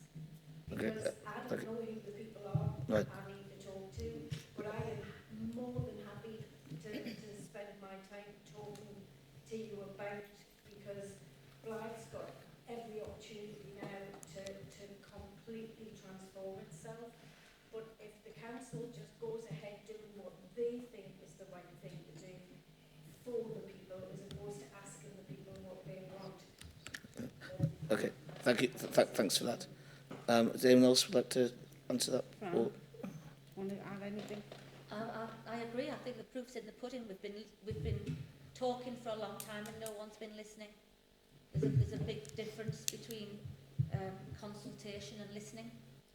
You know, are people really listening to what we say? We don't feel that they are. So yes, we feel like you've all heard us, but we don't know. Well, thank you very much. So I run the Briardale House, a community centre in Blythe. I'm on the outskirts of Blythe in some sense, which actually goes in my favour, because something that hasn't really been talked about today is Blythe transport, because it's horrendous. And so the reason people will stop on Clifton Road to go to the shops, all 6 of them, including a gym, like you referred to earlier, really small selection, is because they don't have to then continue on into Blythe, because the transport issue is horrendous. And actually, you're talking about getting more people into Blythe Centre, that's only going to clog up the other roads. So actually, I think that's something that we should come back to. Whether you agree or disagree, Richard, I'm there and I'm on that street. So I get what you're saying. It's a whole different. Yeah, it's not a discussion. Sometimes that sort of some of the facetious responses we've heard today and that condescending, that's what deters people from engaging with local politics, in politics in general. So having 2,000 people out of a potential 40,000 turn up and you're saying, well, nobody objected, we could equally say that 38,000 people objected because they couldn't be bothered, because they didn't feel that their voice was going to be heard. Whatever the reason they didn't turn up, you had 2,000 out of 40,000 is what you said earlier. But going back to this, so I think transport is a concern that we should go back to. We talked about having venues there to engage with people. I think that's the point. I was like, well, we've already got venues. Venue. We already have venues to engage with the community. They're just not being utilised from this level. We're using them with each other. That's a point I wanted to make. We've heard comparisons between Morpeth and Alnwick, very, very different demographics to Blythe, so let's make comparisons to areas that have similar demographics to Blythe. Let's make comparisons to other areas of high deprivation and child poverty, not the Morpeth and the Annex. We've mentioned jam jar. I don't think anybody here has a problem with jam jar. It's been said like a naughty word, and I don't think we accept that it's coming. That's not a problem. We don't have a problem with Jam Jar as an organisation. However, it has been said, and rightly so, that Jam Jar will receive no funding from county and they've got to sustain it themselves. Brilliant, because I don't want them applying for the same pots that we all have to fight for. And I think that was a relief when we heard that. But does that mean there are some caveats to their contract to make sure that the prices they have to charge to maintain that facility are going to be affordable for local people? I haven't heard anything about that. And a point Kath raised about using the Keel Row for an indoor market. If I asked, my centre alone, regardless of all of the other wonderful organisations here, supports a conservative average of about 300 people a week, every single week, and some higher and some lower, but an average of 300, and that's not me overinflating any figures, that's me being very, very realistic. If my centre is negatively impacted because of room rentals or activities being put on in Blythetown Centre, free rooms being offered, whatever it is, not only will that affect the local employment that I contribute to our community, but those 300 people. So if I have to start pulling back and reducing staff contracts and reducing hours and closing on certain days, which is all very, very possible because during post coming out of COVID, that they were considerations that we all made to save electricity and gas and all of that jazz, then what happens to those 300 people? Do I just go to the county, look, there's 300 people that need education and training, mental health support, holistic support, food parcels, meals on wheels deliveries, there you go, those 300 are yours now, and their 300 yours, and their 300 yours, and I don't think you have the capacity to do that. So you all sit there and say, we recognise the difference that your organisations make to the third sector, and I don't think you do. Until you've met my 300 people and their 300 people and and seen what impact that has, that's when you'll really know. And I haven't had anybody come to my centre to ask me. I took part in an online Zoom research questionnaire initially when the Culture Hub, and I knew fine well then it was going to go ahead because I was told that the money had to be spent on that. So it's going to go ahead. It was going to happen. And I fed back honestly and said, I am concerned about the impact that will have on my centre, because if it deters away from what I'm trying to do here, then an offer will be lost. And I've still had no response from that. And not an individual response, but I think they're still the same questions that we're asking now. So I've fed lots at you there, I'm sure, but just right and right. Thank you very much. And finally, just Alison, quickly. I would just like to pick up a little bit on what Candice said there about how this will limit opportunity for development of organisations. We've been for 10 years in the old church on Waterloo Road. We have an active regeneration project there. We had a £28,000 feasibility study done on redeveloping those premises 9 years ago, Fran. We gave that to the Future High Streets Fund bid team. We gave them all of our research and all of our feasibility study. We gave them all of our intelligence. We gave them everything that we had. And not at one point did anyone say to us, your building is ineligible for this funding. We understand the funding streams. We work in funding streams all of the time. So you can imagine how disheartening that is. But what that also does is that takes away any argument that we have now for redeveloping the old church in Blythe. And that obviously is a huge concern to our organisation. We're an Arts Council England national portfolio organisation. We work with the most vulnerable people, some of whom in the country. We're based in Croft Ward. I don't need to tell Kath about that. And we obviously have concerns about the future of the development of our work and our project as an exemplar project in Northumberland. We work nationally and internationally, and we are a cultural attractor. We already exist. We have a 200 capacity studio theatre and workshops and other studio spaces. We'd like to know how we will be supported in light of the background we've given you. I'll have my little bit to say now. Yes, ma'am. Okay. Could I also mention that you see us as the third sector and charities, but we're also small businesses. You know, as Headway Arts, we bring in to Blythe £300,000 a year, all which is put back into Blythe. You know, we're not just a little charity, you know, that does everything for nothing. We raise £300,000 a year, which we all put all that money back into the residents of Blythe. Thank you, that's noted. I think I wanted to... Right, I just want to add, right, when you work in the third sector in the community, right, it's not a job, it's a passion. It's who you are as a person, a community worker, right? It's your life, it's the way of life you are, right? It's not just about your job, it's about your community, your people. And that's where our hearts is, with our residents and with our community. Now, I know I'm an elected member, but it was so easy for me to become a member because people know me in the community, I'm trusted, and my heart is in the community, right? So it's easy to do this kind of job we're doing, right?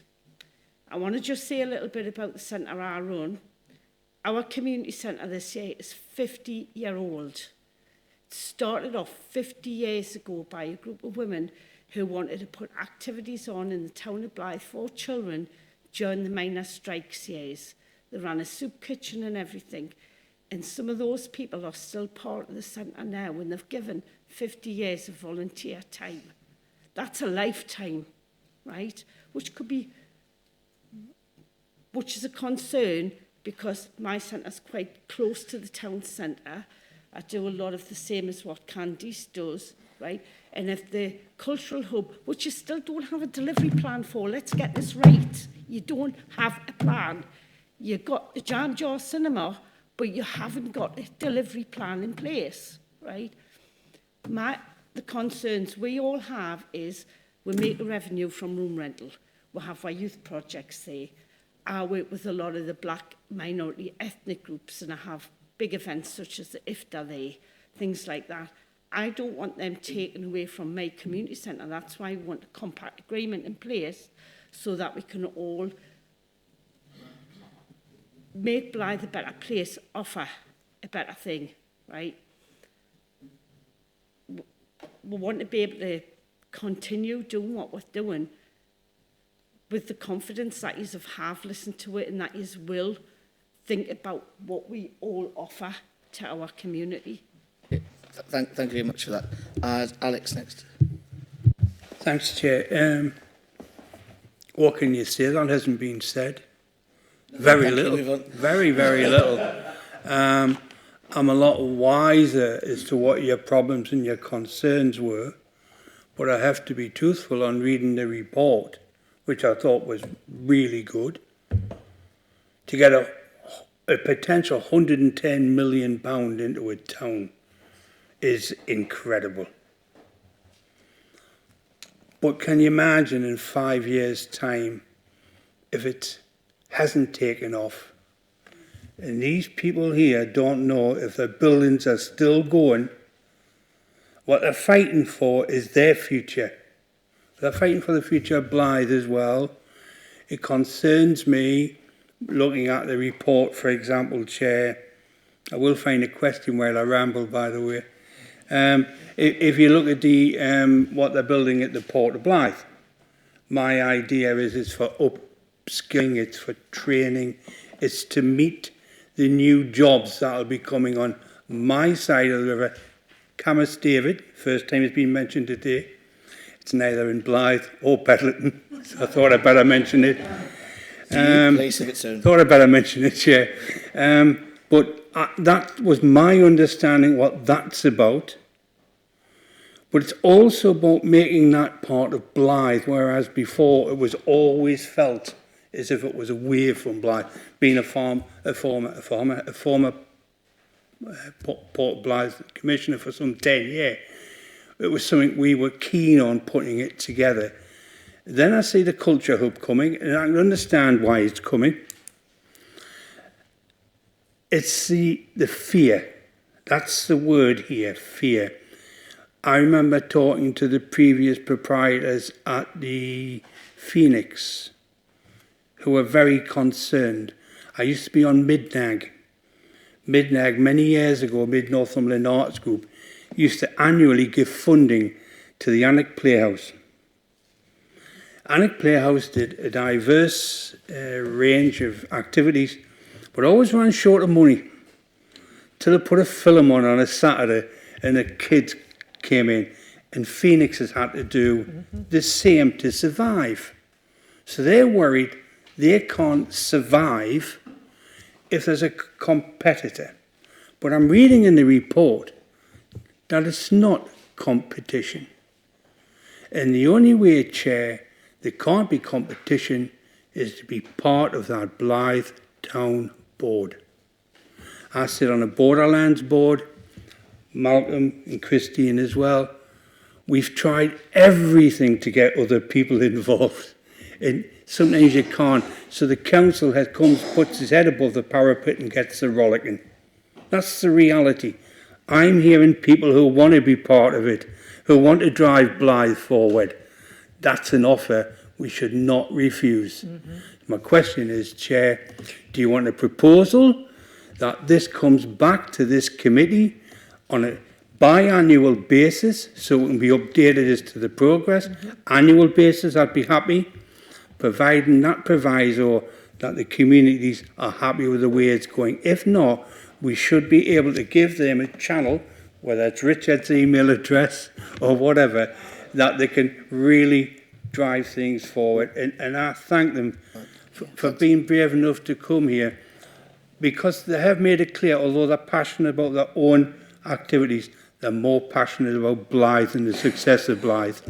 Well, thank you. And I'm ahead of you there, Alex, on proposal, because if we look at the actual recommendations on the report, it is that they come back and give us a report.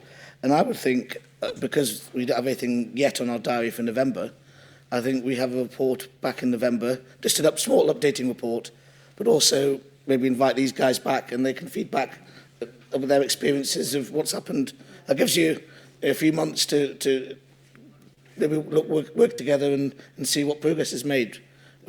So we're happy to this to come back in November, and I extend again the invitation to the people here to come back in November, and then obviously we can feedback on progress, hopefully working together.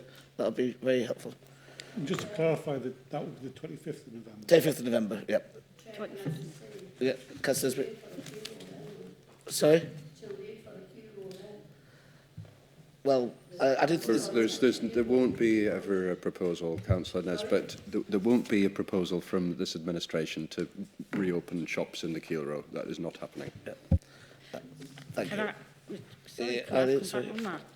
How come it's just up to you, then it should be up to the people of Blythe? They should be asked. They're the ones who want they're the ones who want the shops, and haven't been asked, Richard.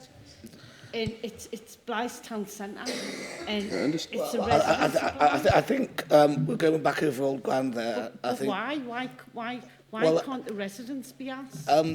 It's not a referendum, and you can't basically, they've been asked in the sense that they've not decided to shop there for the last. The centre's failed. There's no way of sort of. That was a privately owned thing, and they couldn't make it work. And we can't wish it to work, and we can't wish people to open shops there. That it's a 40% occupancy.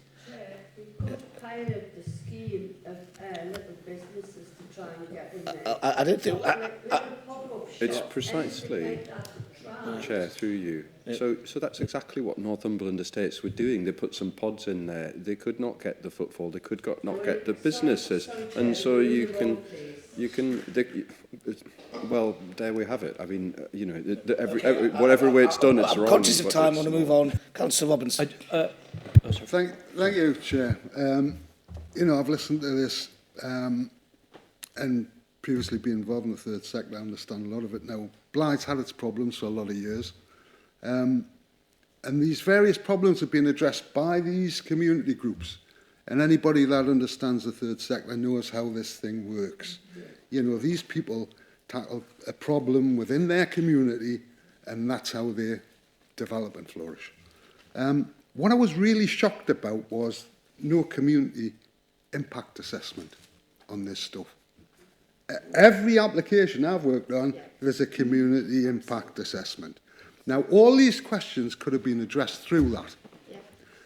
And what you need to have in that impact assessment is a list of things that's going to be delivered, measured against a list of things that are being delivered. And you can measure the impact that one's going to have on the other through that. So my proposal would be, because our only job is to make recommendations to Cabinet, that's all we can do, is to recommend to Cabinet that an impact assessment is carried out community-wise. I'd love to see a small business one done as well, but the community impact assessment is carried out ASAP. The feelings of these people and the concerns are set against what's going to be delivered in the new community offer within what we're building in Blythe. I'd like to second that, Chair. Okay, thank you. Just to clarify, you said impact assessment when? As in... ASAP. Well, as in... So now, before it's built, or... No, ASAP. I would, let's get on with it. Let's do it as soon as we possibly can. Okay, and in that case, can I ask, when you come back in November, that you put together a document that gives obviously it can't be an impact assessment of things that aren't built yet, but a projection to take into account issues of that. Can we do that? We'll have I mean, it's difficult to do an and impact assessment when there's no impact because the thing's not open. That's the point. Well, it's quite simple. The impact assessment will be about what's being proposed to be delivered against what's being delivered. The impact one will have on the other. That's simple. And if we don't know what's going to be delivered there, then should we really be building it? Well, what's to be delivered there is already in the report we've had, and there's a list of quite detailed list of what's been delivered. So I think I'd just refer members to paragraph 80 in the report, where we talk about, we did do a feasibility and demand study that needed to be done, really robust, to go through for the business case to secure government funding for the scheme, 5-case Treasury Green Book business case, which has to set out a case, economic case, business case, etc., etc. And that's summarised in the report. It's also attached to the original Cabinet report that went through to Cabinet back in 2023, I think, before that. So that is all included in the report, Chair.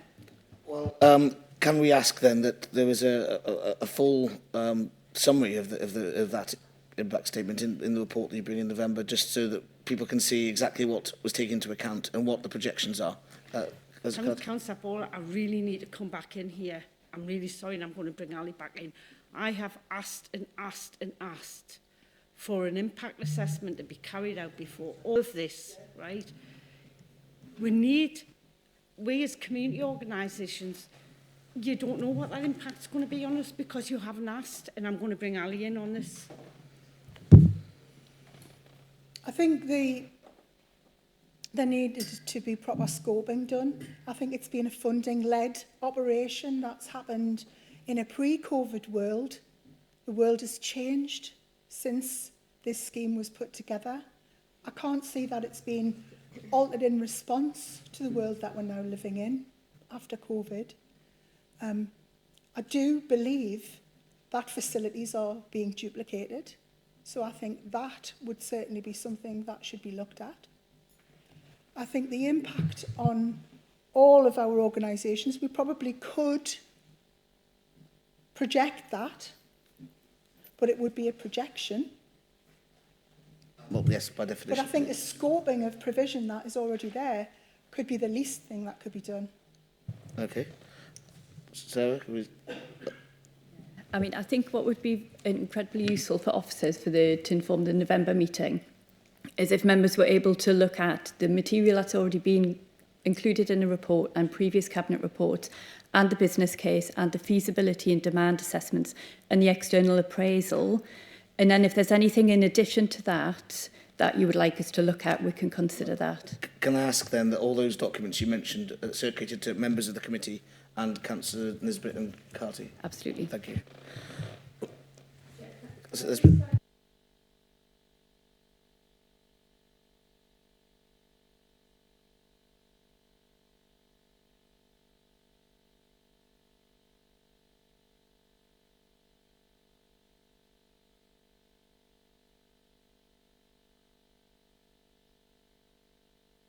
We're around all the time. People come with their concerns, and we've got big passion for Blythe. We're born and bred in Blythe, and it is an amazing place. And it's not about Blythe, it's about the people of Blythe that are more important and they should be heard. Thank you. Thank you, Councillor Nisbet. I think we all agree with that. Right, so the recommendation that's been agreed is that we are bringing this back in November for a report. The documents mentioned by Sarah were circulated to all members. So I'd be grateful if you could feed in specifics after reading those documents that you would like added. And then we'll come back with a report, and I'd invite these guys to come back in if you can make it. And then we can have a further discussion to see what progress has been made in that time. Are we happy with those recommendations, everybody? Okay, thank you very much. We're now going to move on the agenda. You're welcome to sit and listen if you want to, or you can... right, next item is apprenticeships in the council. So this is... Thanks, Candice. Wojciech it? Yeah. Let's let these guys leave and then we'll start. Outside. No. Ali, you were brilliant. Thank you. But I already knew you would do that anyway.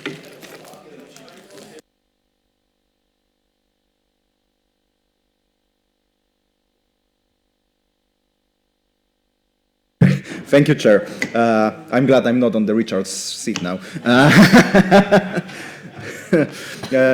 I have to apologize, all of you. I will have to go out very soon. I wasn't expecting that to take that long, but I will quickly introduce that paper and then we'll put it to Sarah, and you are in the best hands to get all of your questions answered. So about the apprenticeship paper, I will just quickly summarize that this scheme is fairly successful and we have got relatively high attraction rates, we've got low dropout rates, and we effectively place our apprentices in very well-established roles. We also effectively use it to address skill shortage we've got at the council, and the council scheme has been recognized by various awards. I think it was Apprenticeship Ambassador Network 23, PPMA, which I googled. It's Public Services People Managers Association, if you wonder what it is, and Northeast Apprenticeship Awards last year as well. So I think it's very successful scheme. It's a very good paper and a good news, so I hope you share my view about it. And I apologize, I have to head, but I wasn't expecting that the previous paper will take more than 2 hours, so sorry. Thank you. So Sarah, would you like to give us some headlines before? Certainly, Chair. So just by way of background,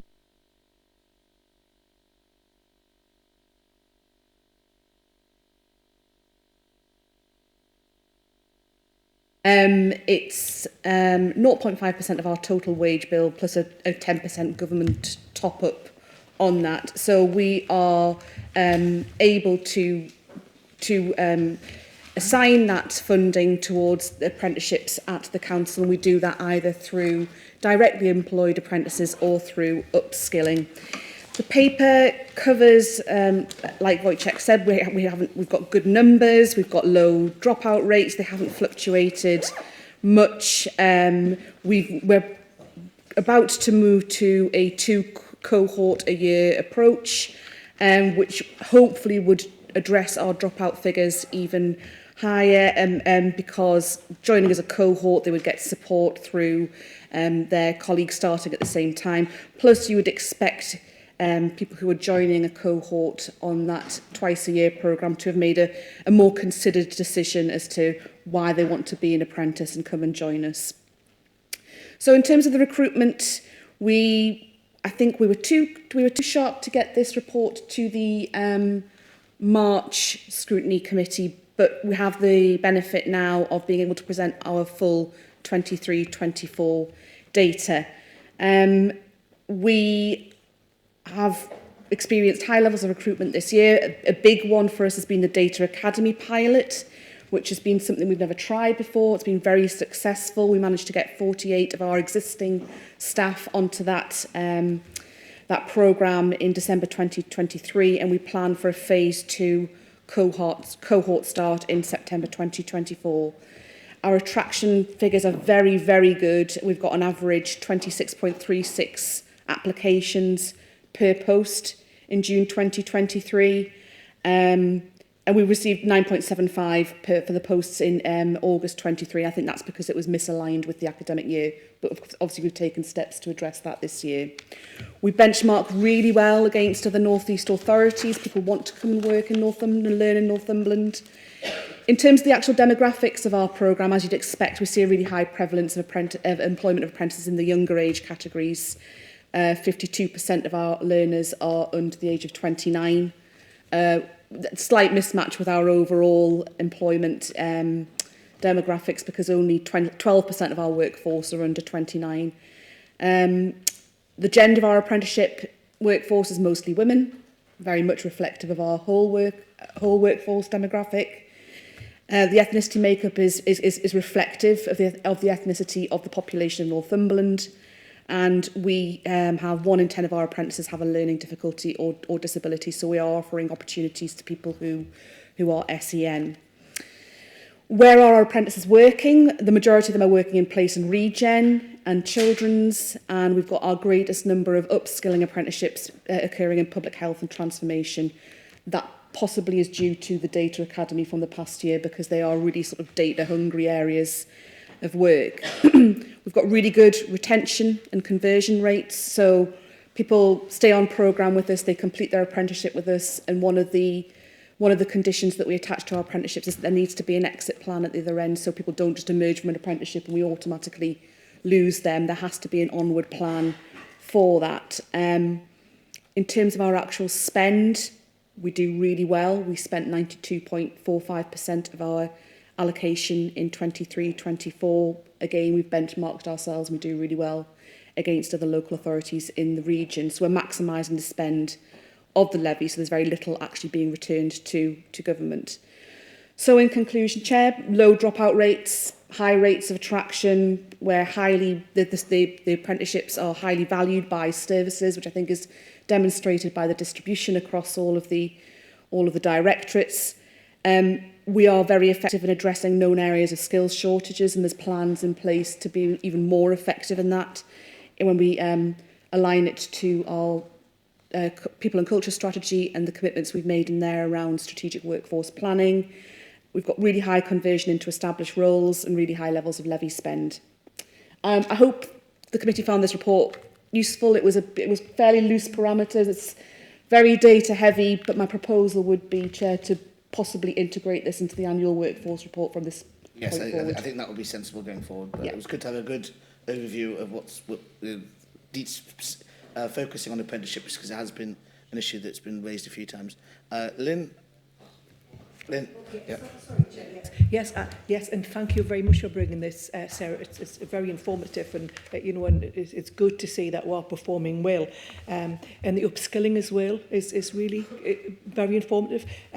What might I still got a little bit issues around the special education and needs side, and could you possibly furnish me with what the people are, what area do they get into, because you have special educational needs is rather complex. So I would like to find out a little bit more about what you offer the apprentices. Our notes is you've got to have someone working with them, and that affects budgets. But we're supposed to be a diverse council, so I welcome that.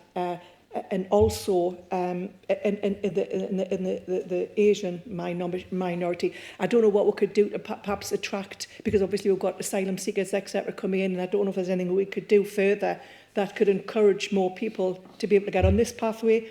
And also, I've got a bit of a concern with people who are not academically astute, and because they can't reach their, to get their, GCEs, etc., and basic maths and English.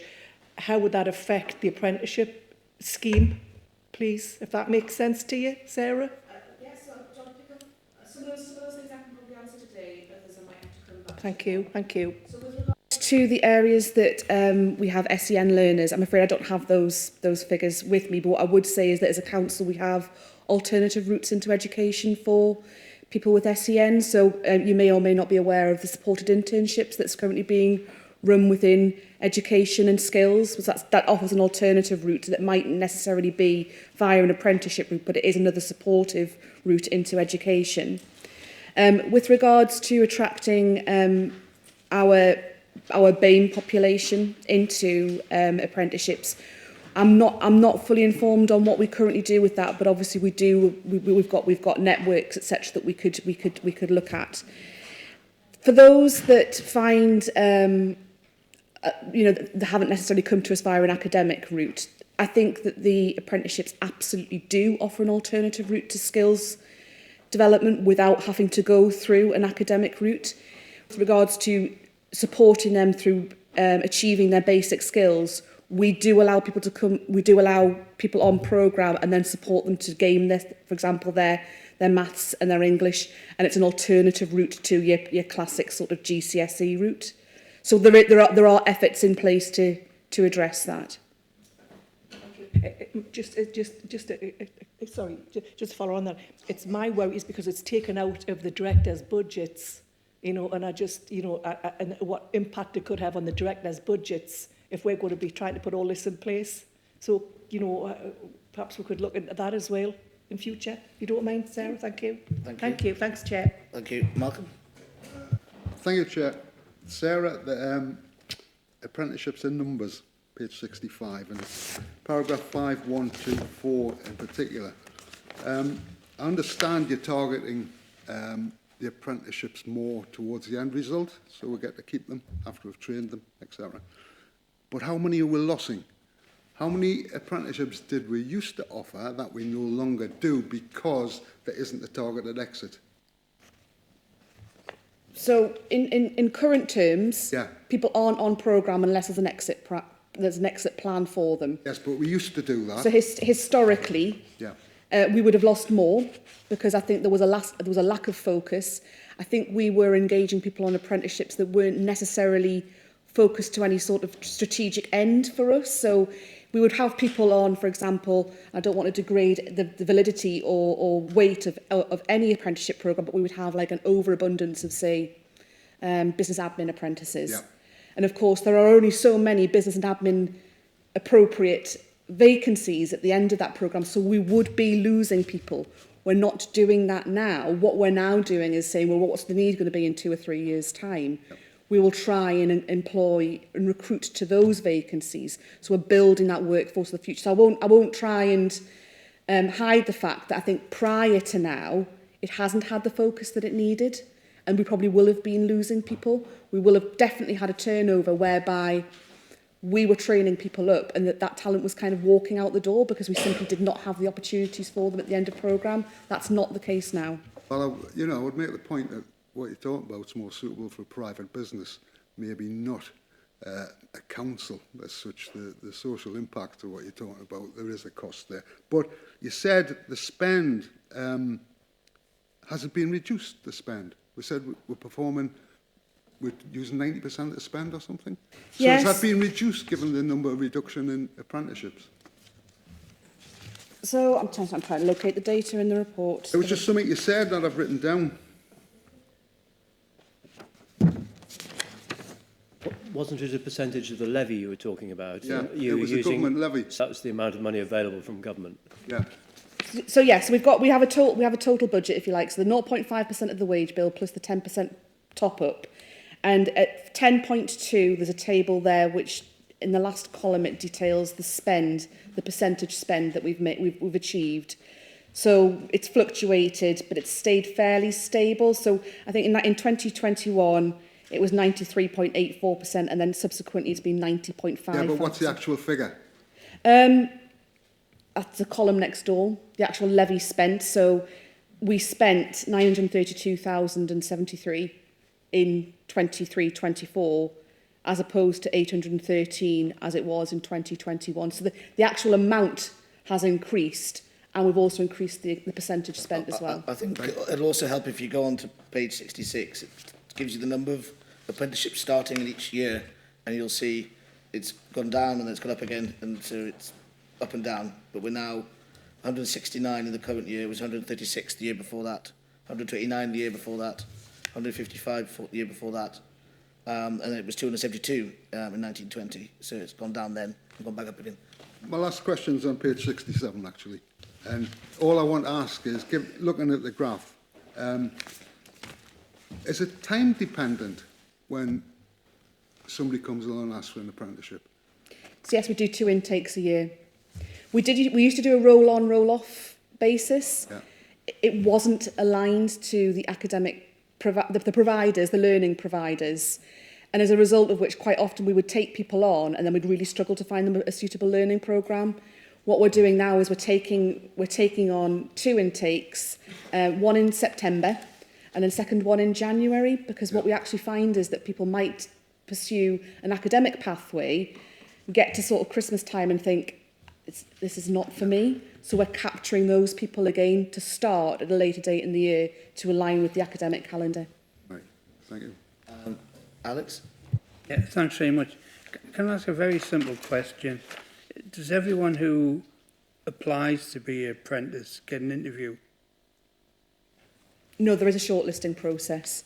I mean, with regards to SEN, we do offer a guaranteed interview scheme, thereby if they were to demonstrate that they met the minimum criteria for an apprenticeship post, we would guarantee them an interview. The reason I asked, Chair, is Councillor Grimshaw mentioned in recent years, without being specific, we've had Afghanis, Syrians, etc., coming to this country.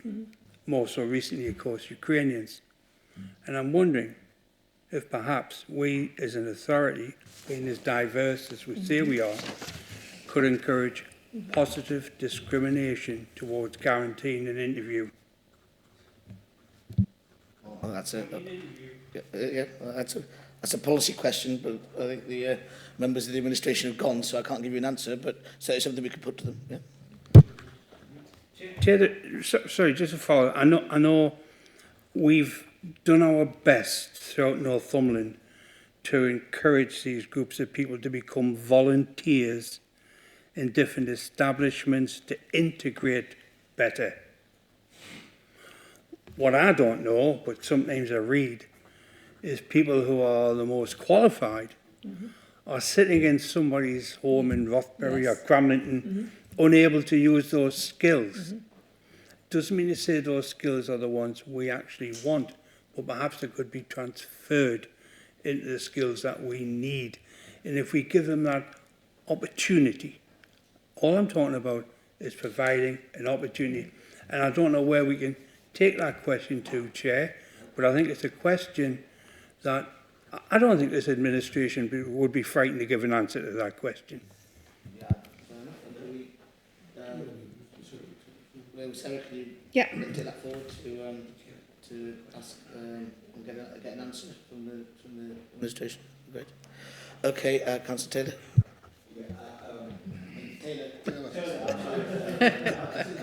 Calm yourself, Paul. He was looking at me, Paul. Sarah, on page 69, we've got the demographic profile of the apprentices, and we've got under the age, right from 16 to 17 to 50 plus. Yeah, I've subsequently I anticipated this question, and Right. I subsequently asked my colleagues to provide me with a breakdown at that lower age bracket. I think that's misleading. What that includes is actually all the people who are on upskilling apprenticeships as well, so are actually existing members of our workforce mixed in with the Right. young people who are brought on purely to join an apprenticeship. So I can give you the correct figures if that would be of use. Yeah, that would be so great. in 23-24, we recruited 14 people into the 16 to 18 age bracket, 3 people into the 19 to 21, 6 people into the 22 to 29, and 4 into the 30 plus. And do you know what kind of apprenticeships they actually went into? Do you know the breakdown of what they went into? Yeah, there is some data in there. Right. I think at 8.4, it talks about the kinds of apprenticeships. I've got it here. Yeah. Thank you. Thank you, Chair. Paul. Thank you. Yeah, it looks like a excellent program, being well run, and the retention rate and the high and low dropout rate. And I do agree that roll-on, roll-off is unmanageable. I mean, everything is aligned to the semester system elsewhere. So it's a good idea to have one in January, because we have quite a lot of Newcastle University has 5% dropout, because students come and then look at it, it's not for me. That's good. Yeah. So January. And my question is about positive discrimination. Why I'm not really comfortable whether we should even raise it, because I agree that there are some, it has to be specified very carefully on what aspects we if at all, can positively discriminate. Like, for example, Syrians and the immigrants, yes, they are welcome. If they have talents, that we should be given the training, but sometimes they may lack the language.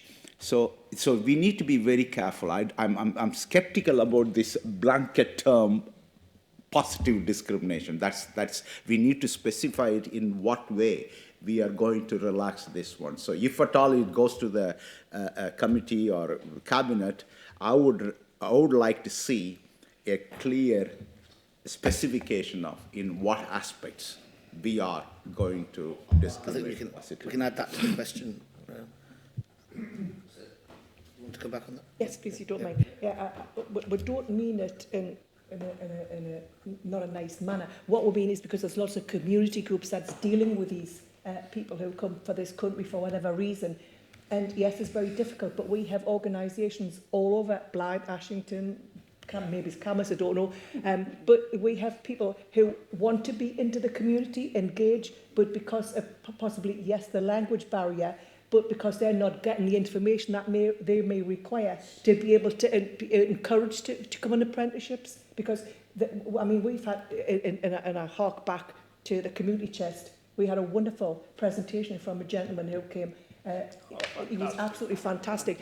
And they were, in the community, were itching to get involved with everything. So we don't mean it in a horrible manner. It's just that if we could perhaps engage with community groups to see if there's anyone within the community groups that would like to diversify from, because we've got some very, very highly educated people coming into this country, and we could possibly utilise their strengths, in the council by diversifying, like we're upskilling the people that we already employ.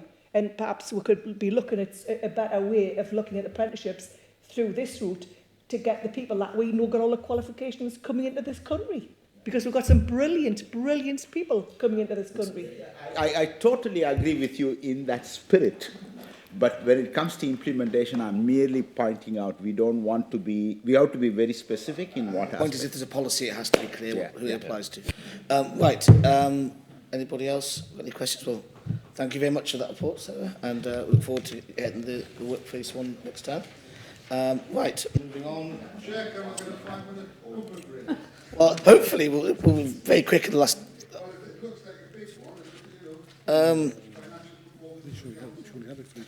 It's only because, Jan, unless you tend to go into it in great detail. We'll see if we can get through it. If we get stuck, I might call a comfort break. Right?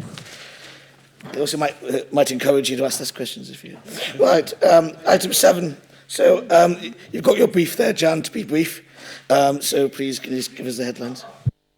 I will be very brief, Chair. You're also muted. You have to... Oh. Can you hear me?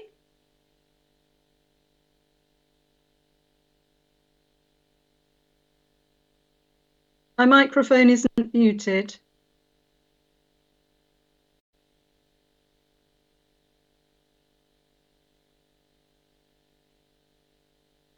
Can you hear me now, Chair?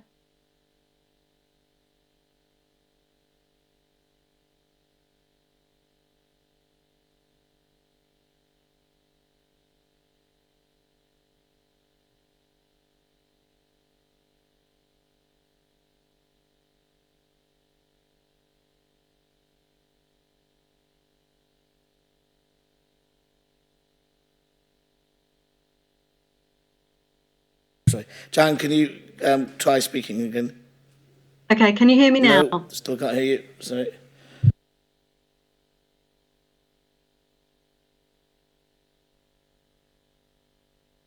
You've all read the report. Any questions while we're trying to get her? We can always... She's on the agenda next time as well. Yeah, she's coming back next month if she's really desperate. I think we'll take your report as noted. Thanks, Jan. And so you had to sit there for 2.5 hours for no reason, but thank you. Okay. Next is item 8, the work programme. So that's just a note. You'll note that we're now going to put in that piece on Blythe in November, as discussed. Oh, sorry, Lynn.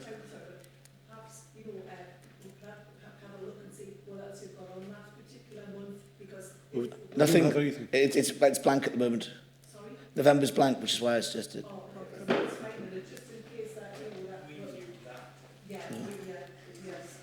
Well,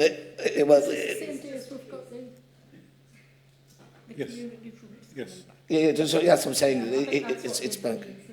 Yeah. It's that we're getting them in November, but it's blank in here. But obviously we've added something to them. Yeah. No. Yeah, we'll make sure that it's pretty much the only substantive item on the agenda that day, if we can. Right. Sorry, I'm happy just to note Jan's report, but just getting back to the pre-meet that we had, Jan did mention the children's services budget, so I think this is something that we need to be bringing back as well. Yeah, just to highlight, obviously when we did get to speak to Jan, she did indicate that the figures have got better since the report, and that the underspend is going to be about 200,000 more underspend than in the report.